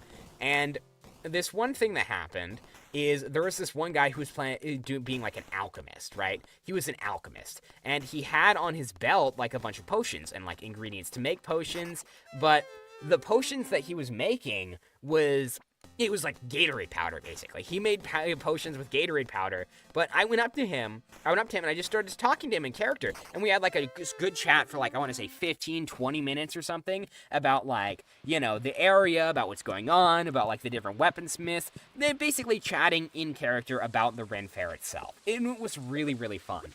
But then what happened is I asked him about the potions on his belt. I asked him, hey, what do you got there? And he said, oh, I'm a potionsmith. I craft these sorts of things as a bit of a hobby. I like researching the magical and the arcane. And I asked him to demonstrate. So then a crowd started to gather. This wasn't like scripted, it wasn't part of the show even, it wasn't even part of the fair. It was just a guy that I started to talk to that brought his own thing and was acting in character, and then he started in front of me giving like a potion making demonstration, and then a bunch of people came over to watch. It was so much fun. We created, us two right there in the middle of the fair, our own attraction, and we had like a crowd of 20 people watching him explain his potions to everybody. Well, I watched him make them. It was so much fun. He didn't work there. He wasn't like part of the show. We created our own event, and that is like a memory that I'm going to carry forever. I once went as a plague doctor and saw another two, and we all did the Spider-Man meme. That's amazing. Yeah, the other people that you can meet at Ren Fair absolutely make the event. That is the best part. Meeting other people just into all the same stuff as you, and who just want to get dressed up in character and go buy swords and cool rings and stuff. At the Ren Fair I went to, I have another Ren Fair story. I really wanted to buy like a finger ring, because I love jewelry. I love man jewelry. And honestly, I don't know why men don't wear more jewelry, because jewelry is so much fun. Man jewelry is one of the coolest things, and more people should wear man jewelry. Anyway, I went there with the intention of buying like a finger ring just to wear around because it's awesome.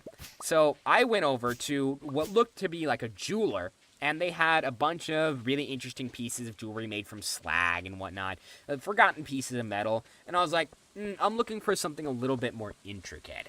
And they immediately snapped into character. They didn't care that I wasn't buying from them. They were like, all right, this is going to be fun. And they sent me down the street to the blacksmith. I go into the blacksmith, and I ask the guy at the counter, hi, I'm looking for... They told me to go ask for, I think, a guy who called himself Julian. Julian the blacksmith. We'll call him Julian.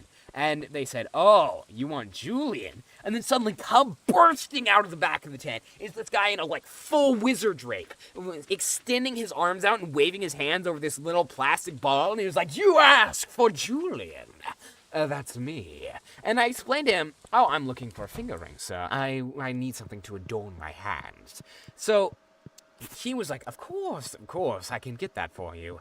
And I went and... can I not buy things here? I thought I could buy things here. Oh, here it is. I was looking to see, yeah, because these are a little bit cheaper. I think I need some hops. Is what I need because Pierre's currently at the saloon. Anyway, so I went and this wizard bursts out. He starts explaining to me, yes, you're looking for something of the arcane. I know just the man for you. And he pulls out a map. Like a map of the fair, the same map that they're handing out at the entrance, but he had marked it up with all kinds of like crazy runes and scribbles. He wrapped it in this little red cord and handed it to me, and he said, I want you to go 3 stalls to the north, then turn right. You're going to look for the upper stair and ask for the master jeweler. And I was like, all right, and he sent me on a quest. I got to do a quest at the Ren Fair. Again, this isn't part of the show. This isn't planned. This isn't like an event. Nobody else was there to buy a finger ring except for me. But all these people mutually, presumably without talking about it, set up a side quest for me to find this ring.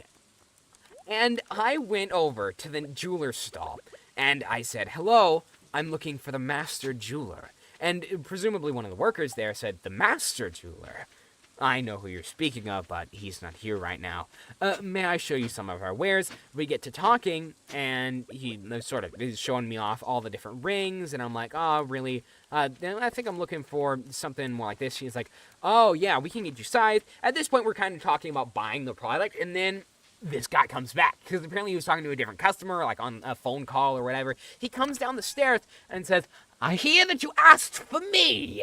And we get to talking, and he pulls out this weird instrument from his belt, starts flipping it around like a butterfly knife, and I'm like, what the heck is that? And he's like, it's a ring sizer. And I was like, oh, well, it was really cool, okay? He decorated it with, like, different plastic gems from, like, Hobby Lobby or whatever. It was spray painted, this arcane sort of purple with glitter in it, and then he sized me for my ring, led me to exactly what I was looking for, which was, like, these jet black finger rings. He had like, 3 or 4 to pick from, opened this crazy-looking case and presented it to me, and was basically like, take your pick.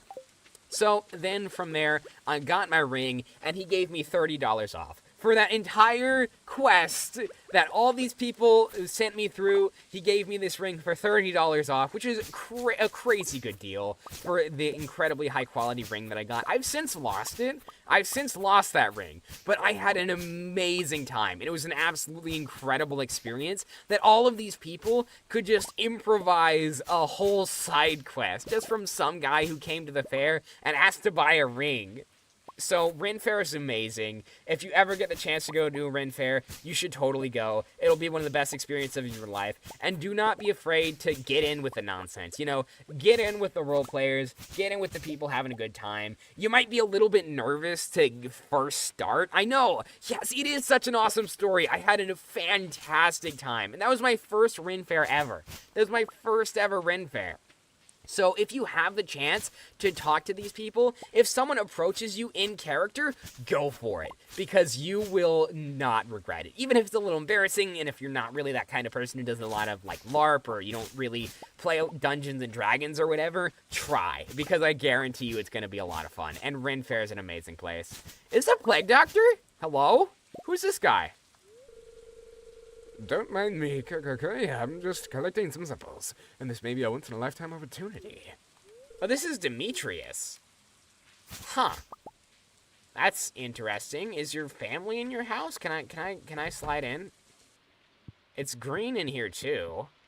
I guess that everybody's taking shelter at the saloon. Oh, they're taking shelter in the basement. I wish I was better friends with Sebastian. I could go talk to them, too. Unfortunate. Yeah, not really sure what all this green rain is about, but apparently it's hazardous or not hazardous, or the governor said it's fine to Mayor Lewis, so I'm sure it'll be okay. I'm going to go, and we're going to see if we can catch a walleye, because it's technically raining, right? Does green rain count as rain? I sure hope it does, because I need a walleye. And I think this is how you catch one. I'm pretty sure it's in a lake at night. We tried the other lake last night, and it was also raining, and we didn't get one then, so we're going to try this lake. Maybe you can't catch them in the summer. Maybe summer isn't like walleye season. I have the backseat me please tag for a reason, so anyone who knows where to catch walleye is free to Google it and tell me. I would love to know, because we are trying to finish the night fishing bundle, but I just don't really know where to look right now. That's a chub. I could always drop that off at the community center. Oh, did my controller die? My controller might be running out of batteries, guys. My controller might be running out of batteries. Oh, it seems like it's fine. No, do not throw away my sword. Do not throw away...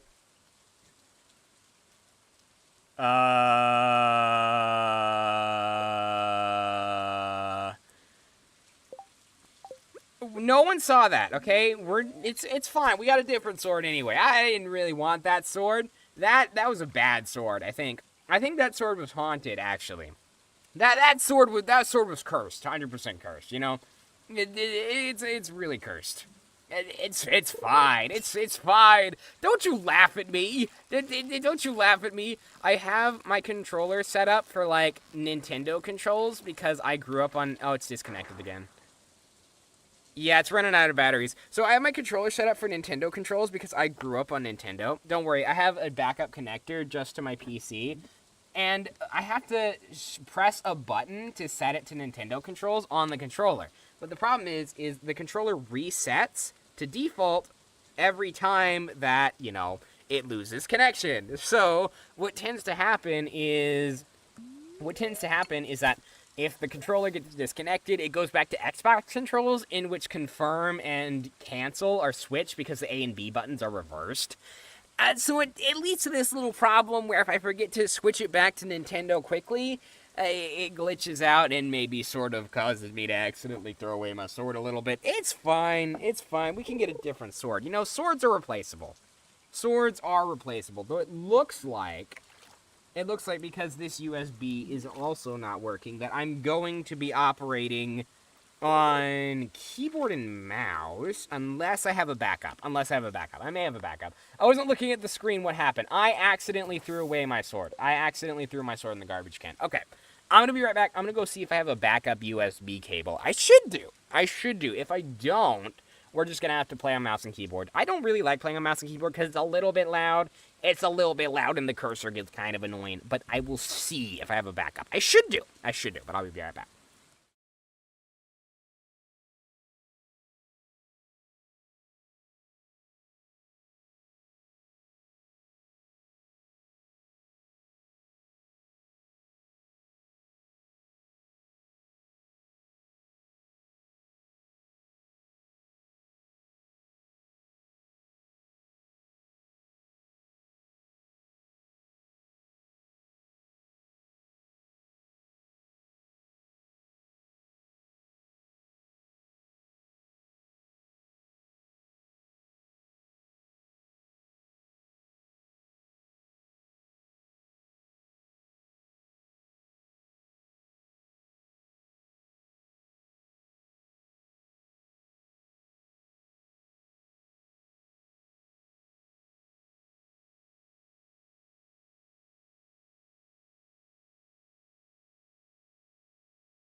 We should be all good now.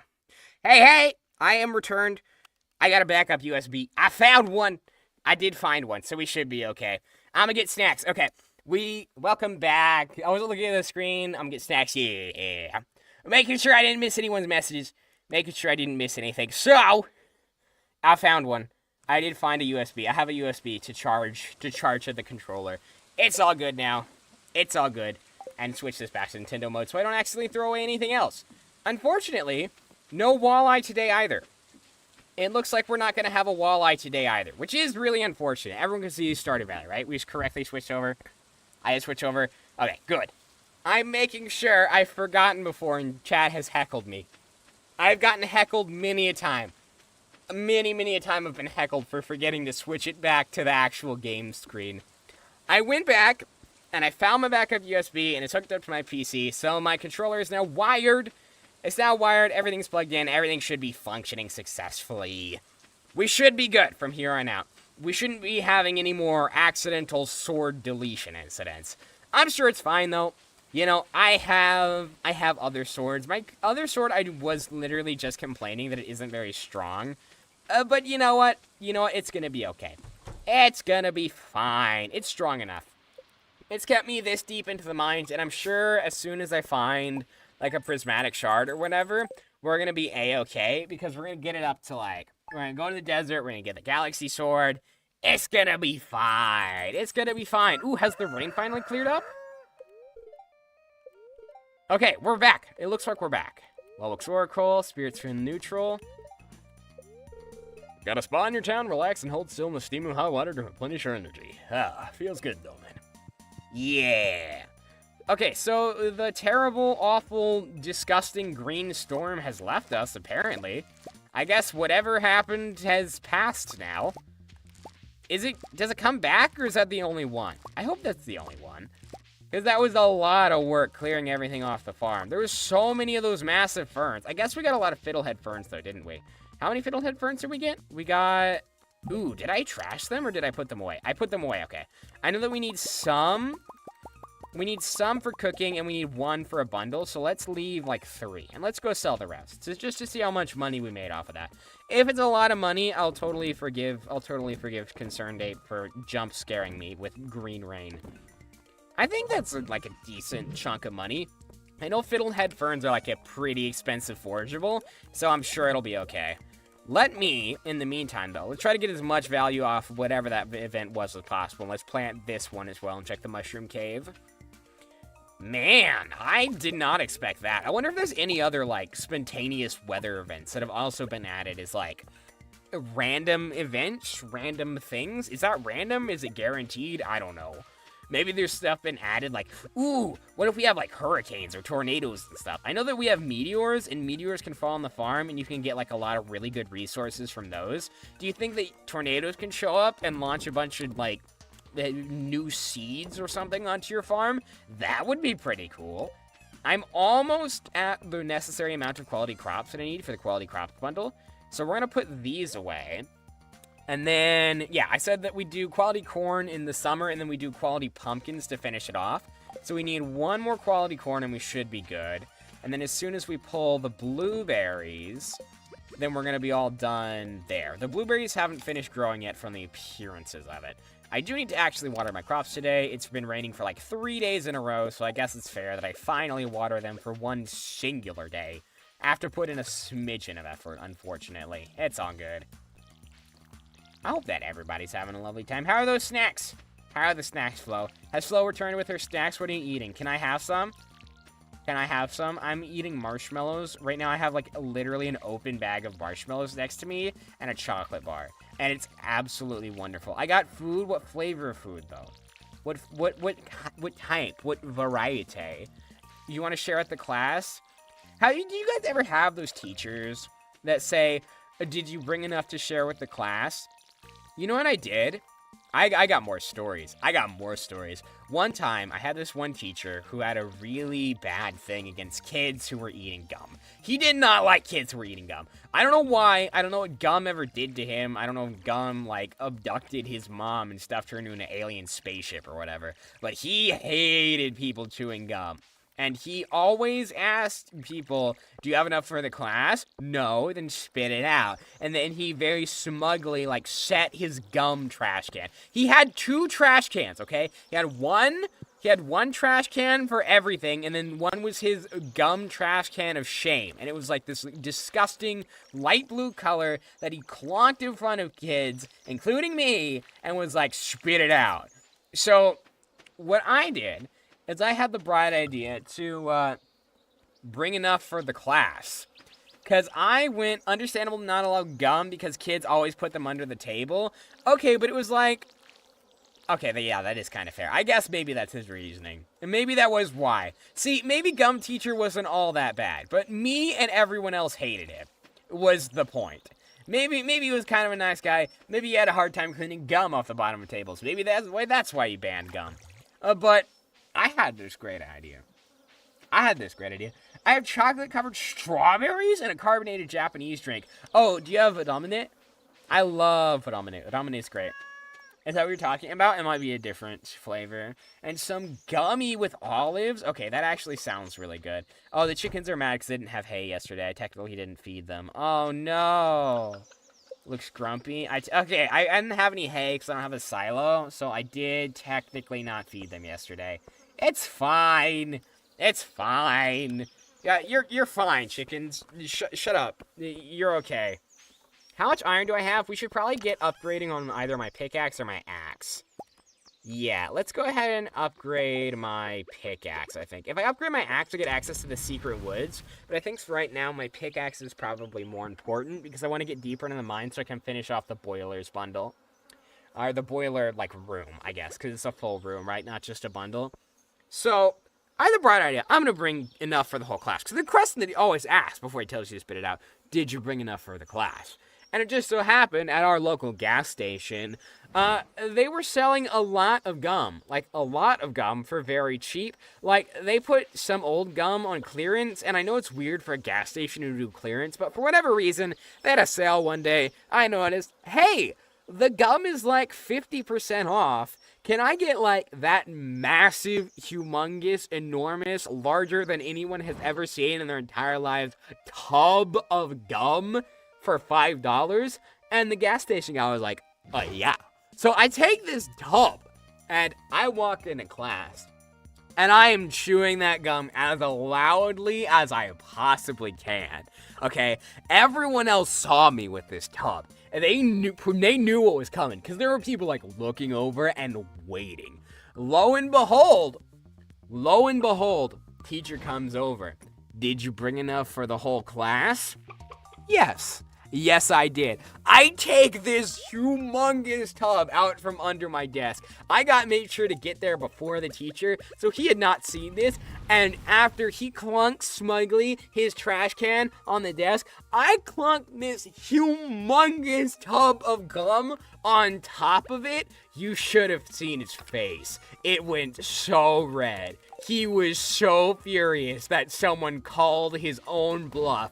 I was living it. I was living it for about 2 seconds because he kind of got a little bit upset and confiscated my entire tub of gum, and he took it, and no one else got to have any gum, and I still had to spit out my gum. So then no one got any gum.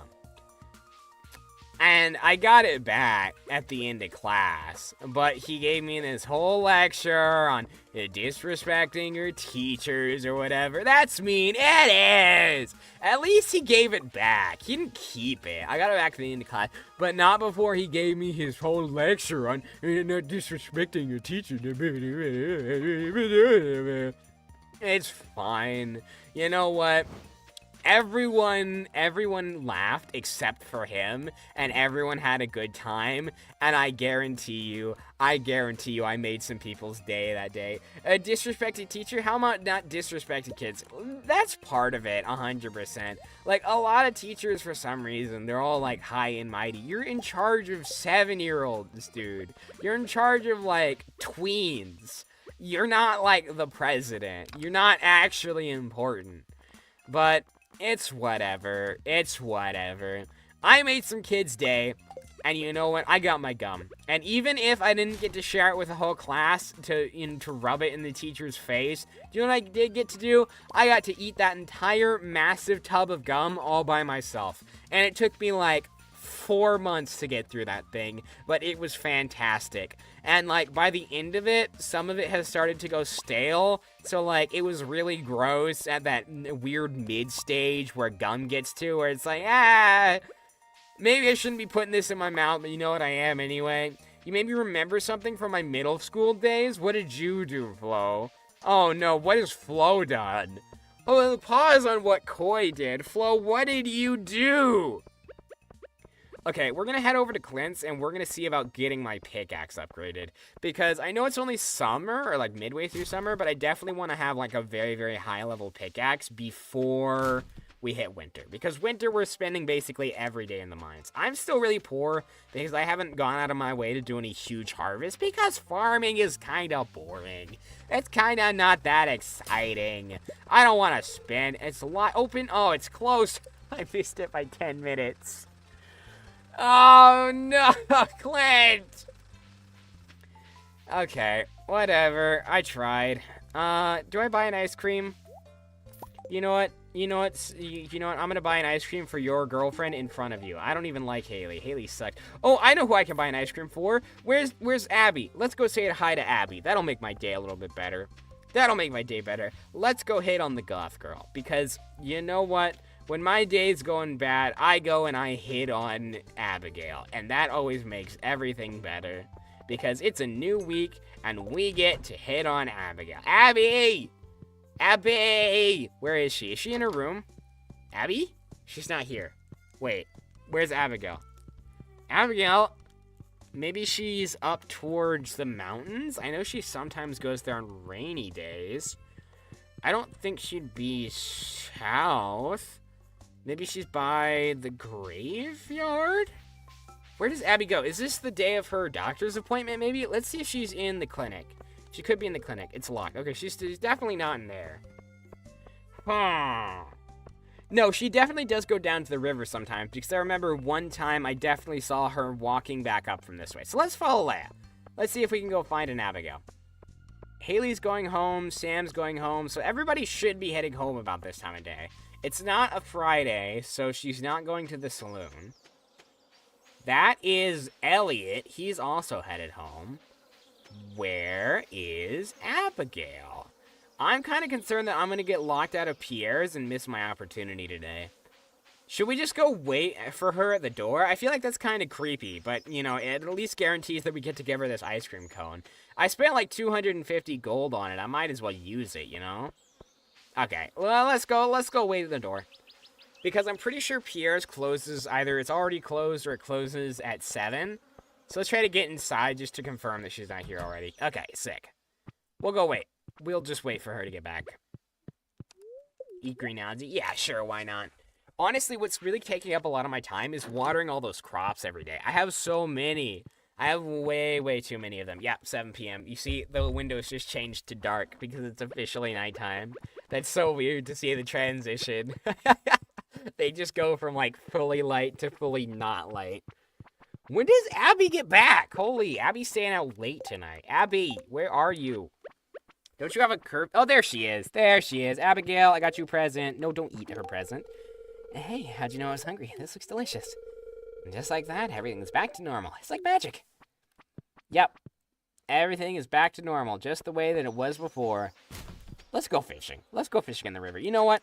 We didn't get to upgrade our pickaxe, but we can always fish. Fishing is never limited. Fishing never prevents us. Fishing never says you've had enough. Upgrades, people, even the farming, it's eventually like, nah, you're done. But fishing, you can fish all you want, because if you run out of energy, you can just eat one of the fish. And then you have infinite more fishing energy. You can fish forever, and I can get so much fishing XP. I wonder if we'll be able to get, like, the legendary fish. I think the first legendary fish you unlock. Can you catch, like, the fish in the first season? There's a bream. That's one of the night fish. It's the wrong night fish. But it's one of them. I'm certain it has to be raining for walleye. It definitely has to be raining for walleye. We can always try again in the lake. Should we go try again in the lake? Let's catch one more fish in the river and let's go fish in the lake again. Maybe it needs to be not raining. Maybe it needs to be not raining. Maybe that's what it is. Or maybe you just can't catch them in the summer. It might be like a fall fish. And I know that I need to catch, like, what, tiger trout or something? There's, like, one other fish that I definitely need to catch. Okay, so that we're just catching, like, regular quality bream fishing there. Let's go look up in the lake. Worst case that can happen is we catch nothing useful and we make a lot of money off of other fish, you know? There's nothing bad that ever comes of fishing. Not in this game, at least. There's a lot of bad stuff that can come of fishing in real life. I got, like, one time I went fishing with my family because they were like, oh, Koi, it would be a fantastic time. And it was gross and it was awful and I hated it and I got a hook stuck in my finger. I had a hook stuck in my finger And that thing kind of tore out really weird, and it looked disgusting. It was not a good time. And after that, I was kind of traumatized off the entire sport. I'll see if I can find something interesting. Maybe not a walleye, maybe some carp, maybe some pike, possibly? This one's moving like a chub, but it's a lake, not a river. What are you? Oh, and it was a chub! I guess you can catch chub in the lake, apparently. I was right! I guessed correctly the first time. That was not what I expected. Ordinarily, when I make a guess, it's completely way off. Apparently, it was a chub. That was easier than I thought. That was much easier than I thought. Okay. So, for the walleye, what other fish do I need to get? I know the walleye is like night fishing. Let's go ahead and let's check the fishing bundle after this fish here. That's gotta be a carp. Okay, here we go. Flo's been writing this story. Okay, due to I can't read that. I had a case manager and I was friends with someone a grade above me when she saw us chatting in the hall and went, "Is that your boyfriend?" And basically, how do I put this on a prank day?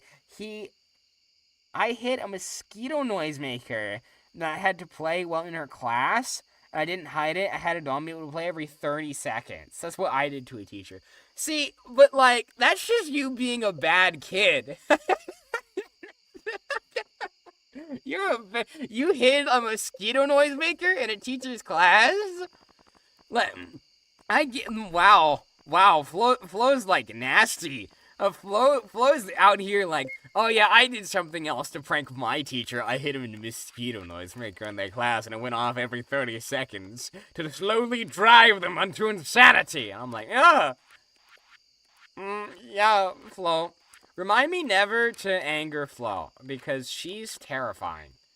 When do I catch a bullhead? A bullhead? You should have hit it, like, in the ceiling tiles. They never, ever would have found it. You should have hit it in the ceiling tiles. The ceiling tiles is always where you hide stuff when you don't want people to find it. The ceiling tiles would have worked so well. Okay, I am clearly not catching anything on that list today, so I guess we're just headed home. Oh, shush! Boo, Nightbot! Boo! Boo! I wasn't bad and this teacher did nothing to me. Didn't give me extra time on a math test many times? Okay, so maybe they deserved it. Maybe they deserved it a little bit. I don't know. Generally, I have good experiences with most of the teachers that I've had. I try to make friends with most teachers because even if, like, at the end of the day, they're grading your paper, which is also kind of a reason to make friends with them, it's a lot of work, and they're underpaid usually, and they've kind of dedicated themselves to trying to make you more intelligent. So at the very least, I try to go out of my way to make sure that my teachers are always, like, satisfied with my performance, or at the very least that I'm doing my best to sort of participate in their class and make the most of whatever they're teaching. Because if nobody pays attention, then, like, what did they even bother teaching for?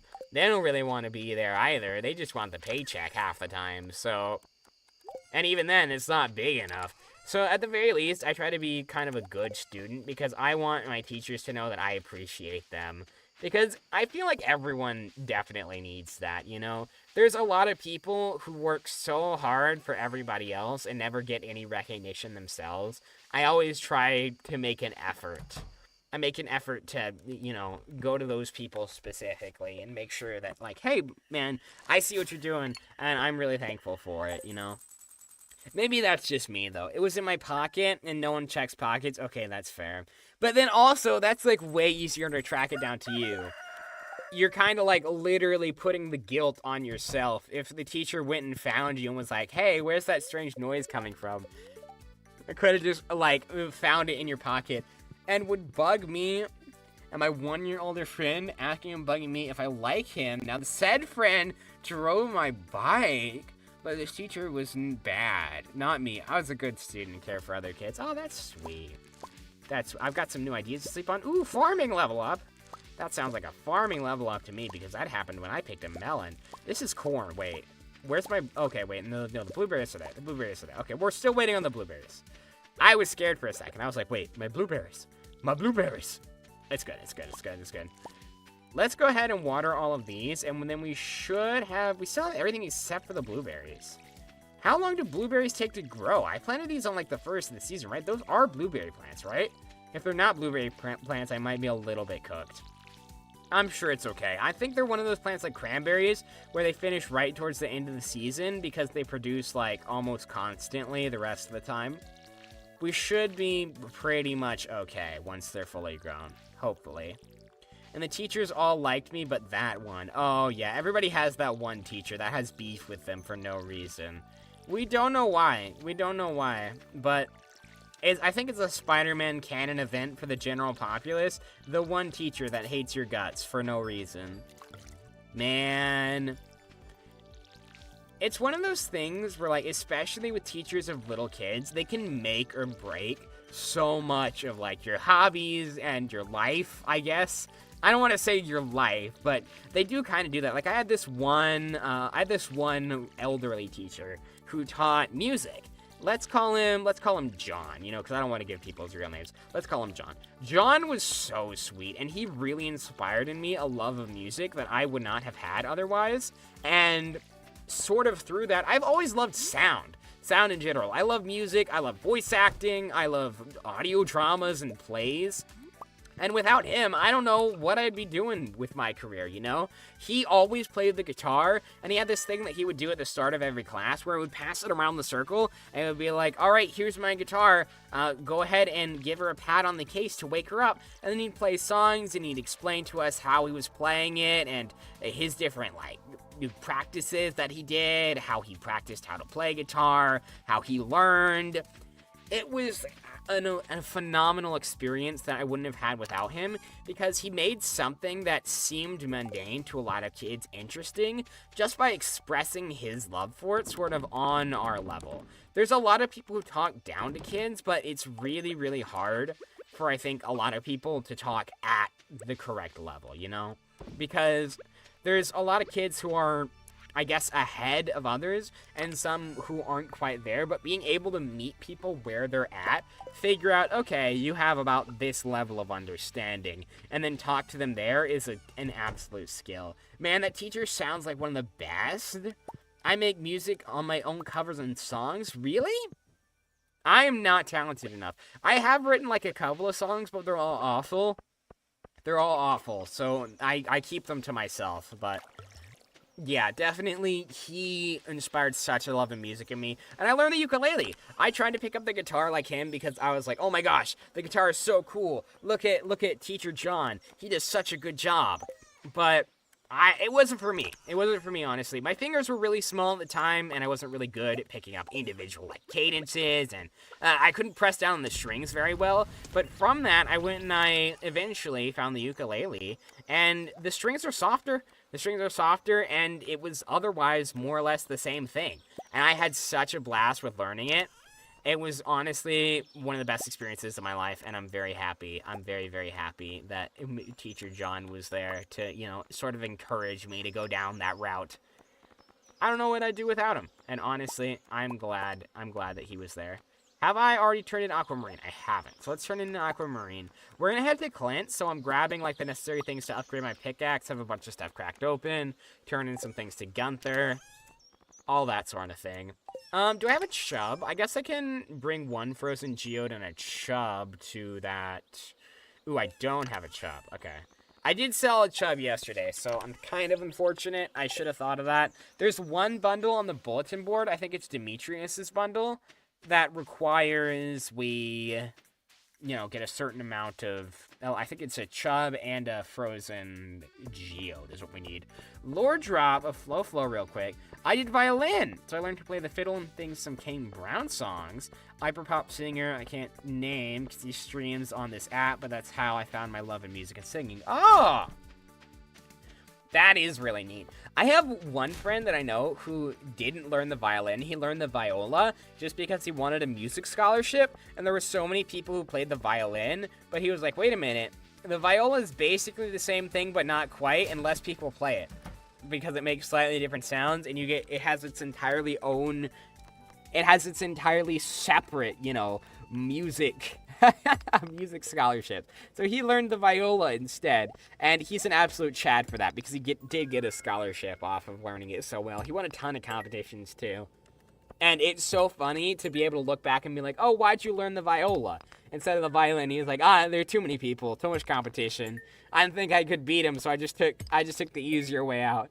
Which is, honestly, it's not even like chickening out. It's just clever, you know, to just look around and be like, what do people not actually play? Oh, this one? Yeah, that sounds like a great idea. And then he did that. Let's go turn these into Gunther. There's a lot of stuff that I need to turn into Gunther, and I wonder if we can get any interesting rewards off of it. I don't know how many more things I need to turn in before I start getting some more rewards, but I can definitely try. Once I turn in all the dwarf scrolls, I should get, like, the dwarf reading translator, whatever it's called. Not sure. Ooh, there's a new reward. I wonder what that's going to be. And then also, you can also get, like, the crystal maker, right? Or the crystal duplicator, whatever it's called. The one that turns diamond into infinite money forever. That everyone always puts a diamond in. That one would be really great. Put the soapstone here, and then the frozen tear. I guess because they put this here, I'll put the frozen tear down here as well. Ooh, 2 new rewards. Okay. Maybe I'll get some decorations for my house then. Collect rewards. Singing stone and now Echo Hill. Okay, so like some of the more generic rewards, I think immediately useful. But it is some neat decorations for my house. It'll definitely be using a red mushroom in the trash can. That's some free money. I'll go ahead and sell that. I don't think that I'm going to keep it because I don't really need it for anything. But, yeah, no. I might as well have it. If it's going to be useful. I could definitely sell it. I'm kind of scared. I shouldn't be trying to check trash cans directly in front of Lewis. He will absolutely report me. 2 pufferfish. Oh, you can catch pufferfish right now. If that quest showed up, that means you can catch pufferfish right now. It's summer. You can catch pufferfish. Oh, I'm a goobus. I should have been fishing in the ocean. I can catch pufferfish. I need to go catch pufferfish right now. I could probably catch octopus, too. Oh, I'm a goobus. I totally forgot about pufferfish. I haven't been ocean fishing this whole time. Oh, my gosh. I'm so not smart. Where is my hoe?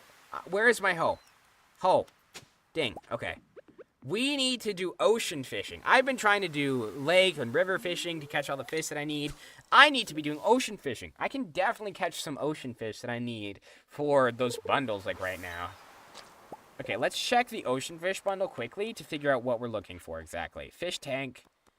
Ocean fish? Here it is. Okay, we're looking for a red snapper and a tilapia. A red snapper, a tilapia, and obviously a pufferfish for the specialty fish bundle. I totally forgot that pufferfish was a thing. I'm going to be perfectly honest. I had kind of forgotten about pufferfish. It'll be okay. We definitely have time to go and get 1 or 2.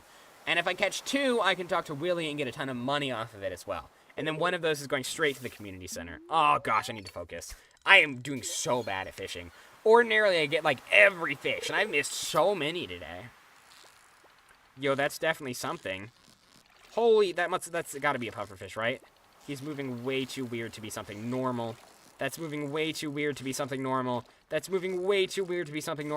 Come here. Wait, please. Please. No, let me have you. Please. I got this. Okay.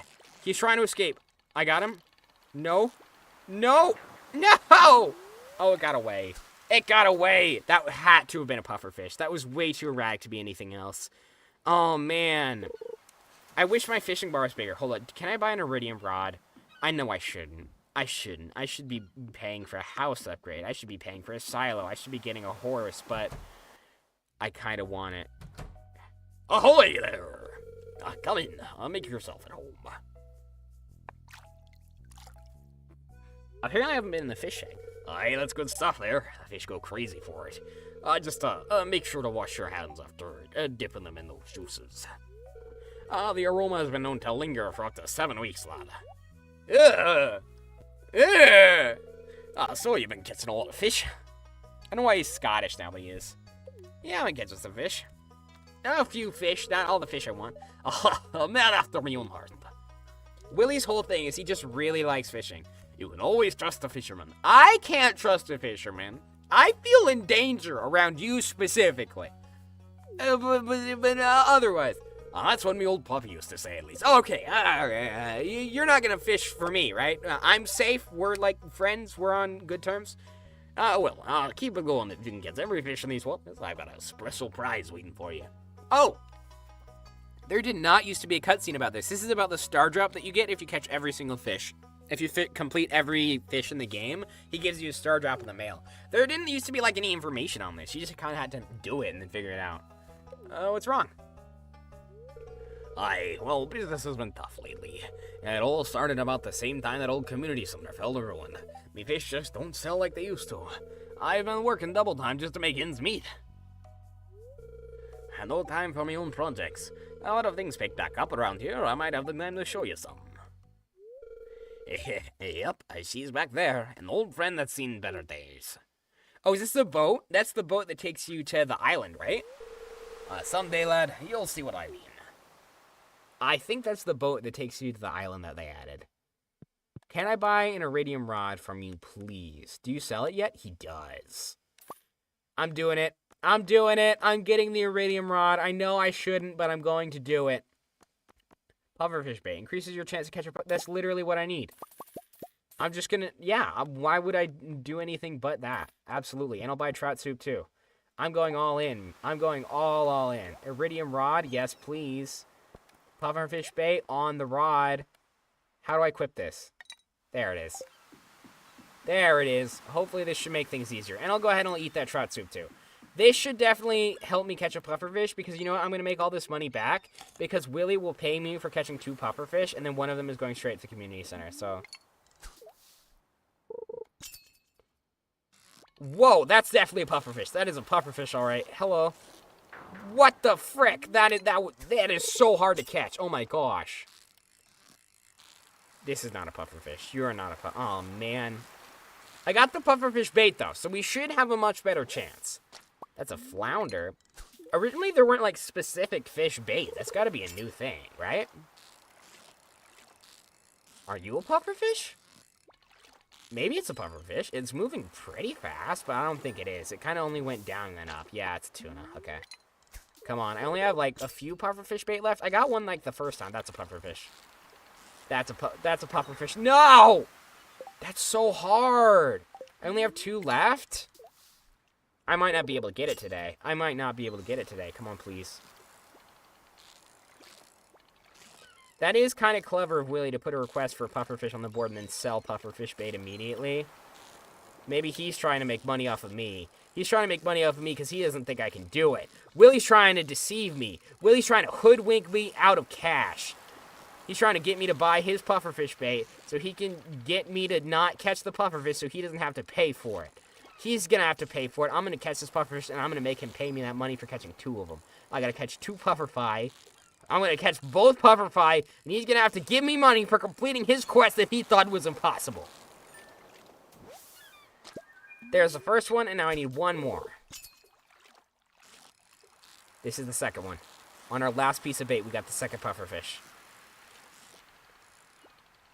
On the last piece of bait, we got the second pufferfish. Come on, hold still just a little bit.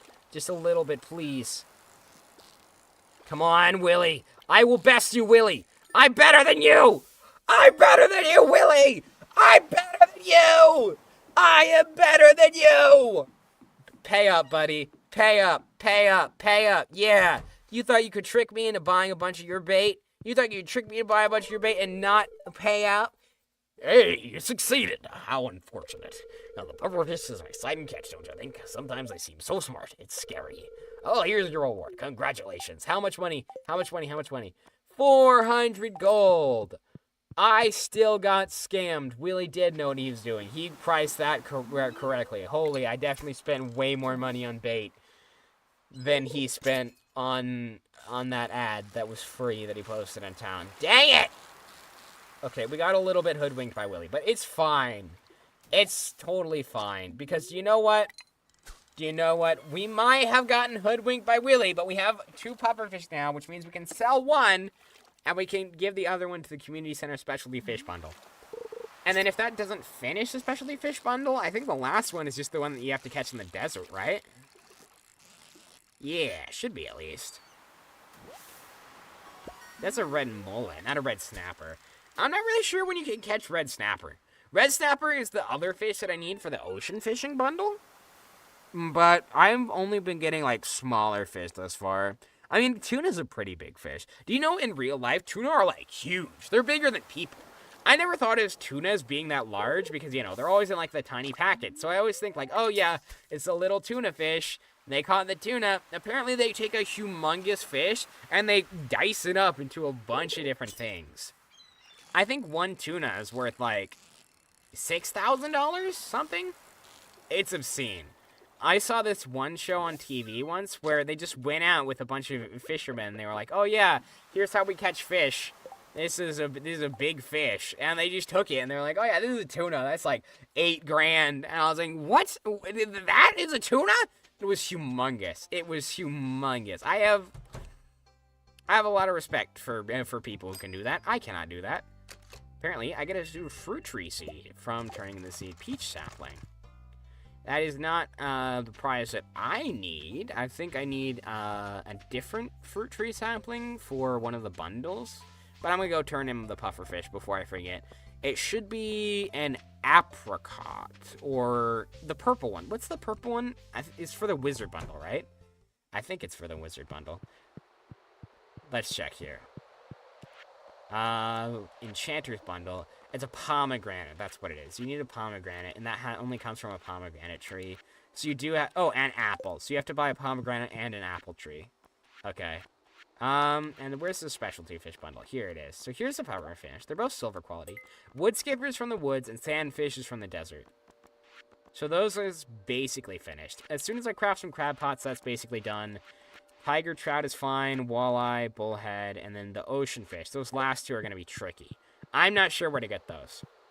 I might have to look some stuff up. I try to avoid looking stuff up as much as possible because I feel like, you know, it's not the genuine game experience, and I'd rather take longer to finish something than, you know, just Google how to do it. But also, I feel like without the fishing guide, this might take way longer than normally expected. So let's go sell this stuff. I'll go put this singing stone and this painting in my house. I might as well do something with them, right? I might as well do something with them. I got them, after all, for turning in so much stuff to the museum. Might as well use them. I'll sell this large egg raw, all this other stuff. I don't really need that, or this, or this, or this. Now, here's the question.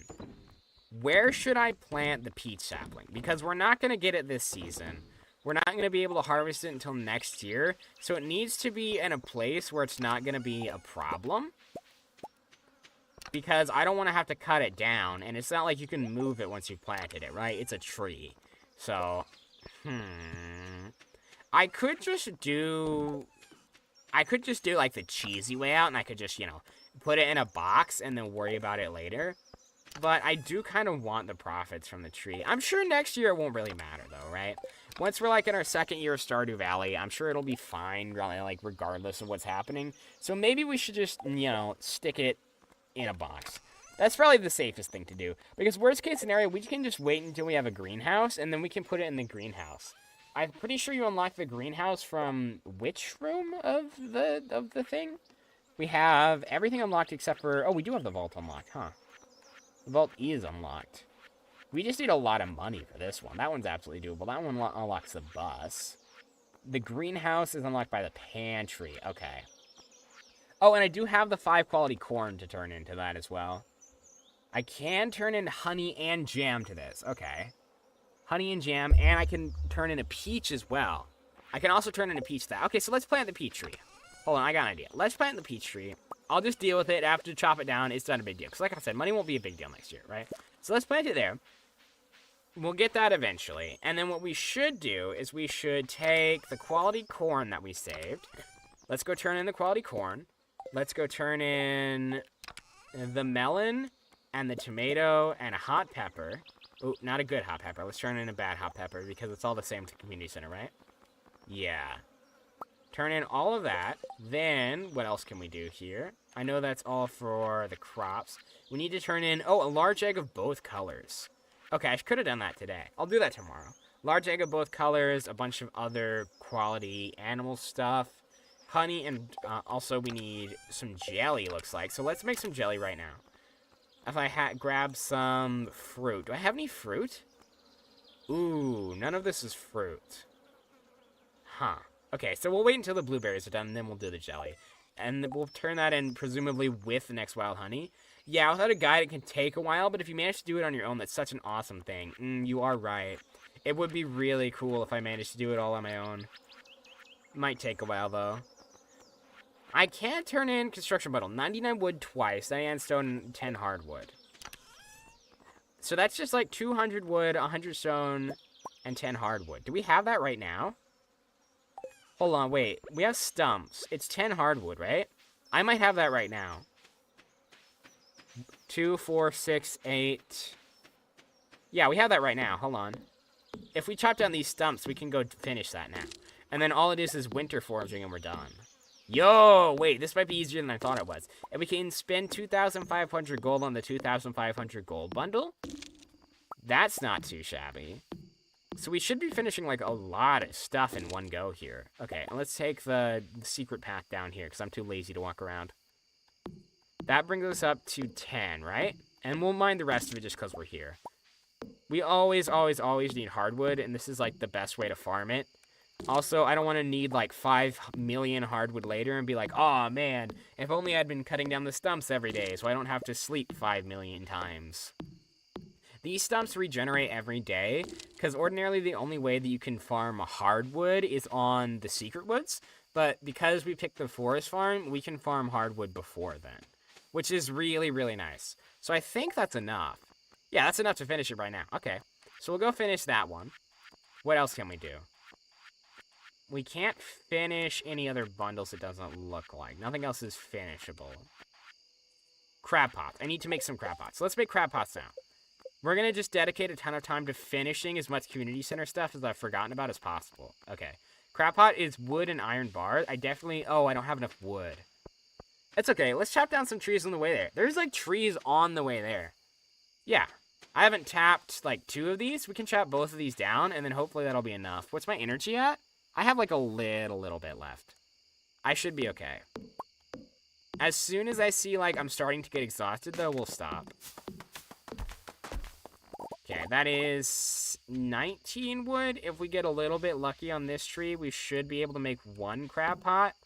Hopefully. Because once we have a crab pot down, it becomes really, really easy to finish the crab pot bundle. Because we just have to put bait in it like 2 times, 3 times. 17. Ooh, let's cut this last one down before we head to the community center. This should be enough. Here's one little curiosity. I'm curious. They've updated the game a lot. Concerned Ape has definitely made a lot of additions to the game. Let me walk this way. I know ordinarily you can walk left, and that leads you to the tunnel. Can I walk this way? No. Okay, I was just curious. I had to check. I had to make sure that they hadn't added anything over there. I wanted to confirm that there wasn't, like, new content. All right, let's head off to the community center and get a lot of this stuff turned in. After that, what should we do next? Or maybe that's a problem for next time. Maybe that's a next time problem. I feel like that's a next time problem. We've done some pretty good work today. We had some pretty good solid progress. I feel like it was a decent New Year's stream. Pretty decent New Year's stream. Okay, so what we immediately want to do is obviously finish the construction bundle, because this is the only one that we can currently finish. Oh, that's the wrong one. No, wait, quality crops. Quality crops. I have 5 corn that I'll turn in here. And artisan bundle, animal bundle. This one is the summer crops. All I need now is the blueberry, and we're done. We're just waiting on our blueberry. Turn this in. Yeah, it was a super chill stream. I think it was great. Not a lot of screaming, not a lot of nonsense, but you know what? It's a holiday stream, and that's kind of the point. And I'm glad that everybody had a good time. I had an absolutely lovely time streaming for all of you today. I'm going to turn these in, and then we're probably going to call it there. Construction bundle. This one repairs the bridge, so this unlocks the quarry, right?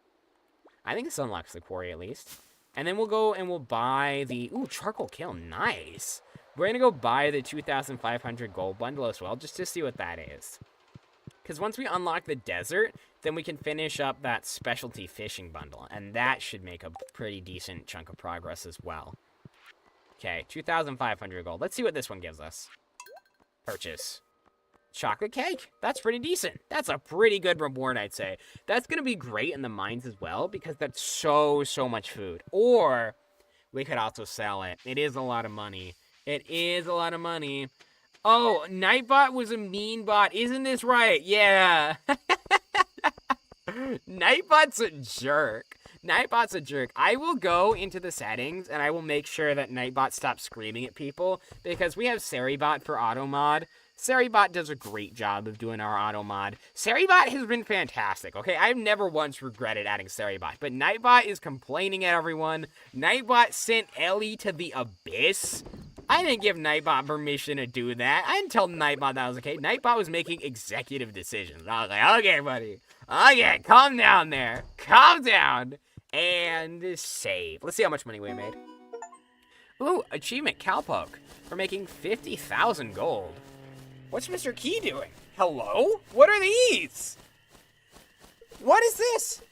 Mystery boxes can now be found. What are mystery boxes? Did he just drop a bunch of gacha all over the world? I guess level 6 farming, watering can proficiency, hope proficiency, hardwood friends, cheese press, and quality sprinkler. Okay. Quality sprinkler is going to be a game changer. Maybe I can get that set up before the fall. Yo, that's so much money. That's so much money. Whoa. Okay, a lot of that was just from the watermelons. The melons did really, really good. Okay, well, thank you all so much for coming. I had a lovely time. I hope that all of you are having a fantastic New Year's. I hope all of you have a lovely 2026, and I wish all of you luck on the new year. I hope all your New Year's resolutions come true, and I hope that you have a lovely rest of your evening. Thank you so much for coming out to stream today. As per usual, we're going to be ending today's stream with a raid, as we usually do. So if you're on the Twitch or on the YouTube, and you want to pop over to join the raid on the Twitch, that is Coco Koi, that is twitch.tv/CocoKoiVA. We're going to be raiding into, do I have any friends currently live? Sin. Let's raid into Sin. Sin is currently live. So I'm going to send you guys over there. Go say hi. Go tell him who sent you. Have an absolutely lovely time. It looks like he's currently playing Genshin Impact. Go say hi to him. And thank you all so much for coming out. I'll see you all next time. Peace out, everybody.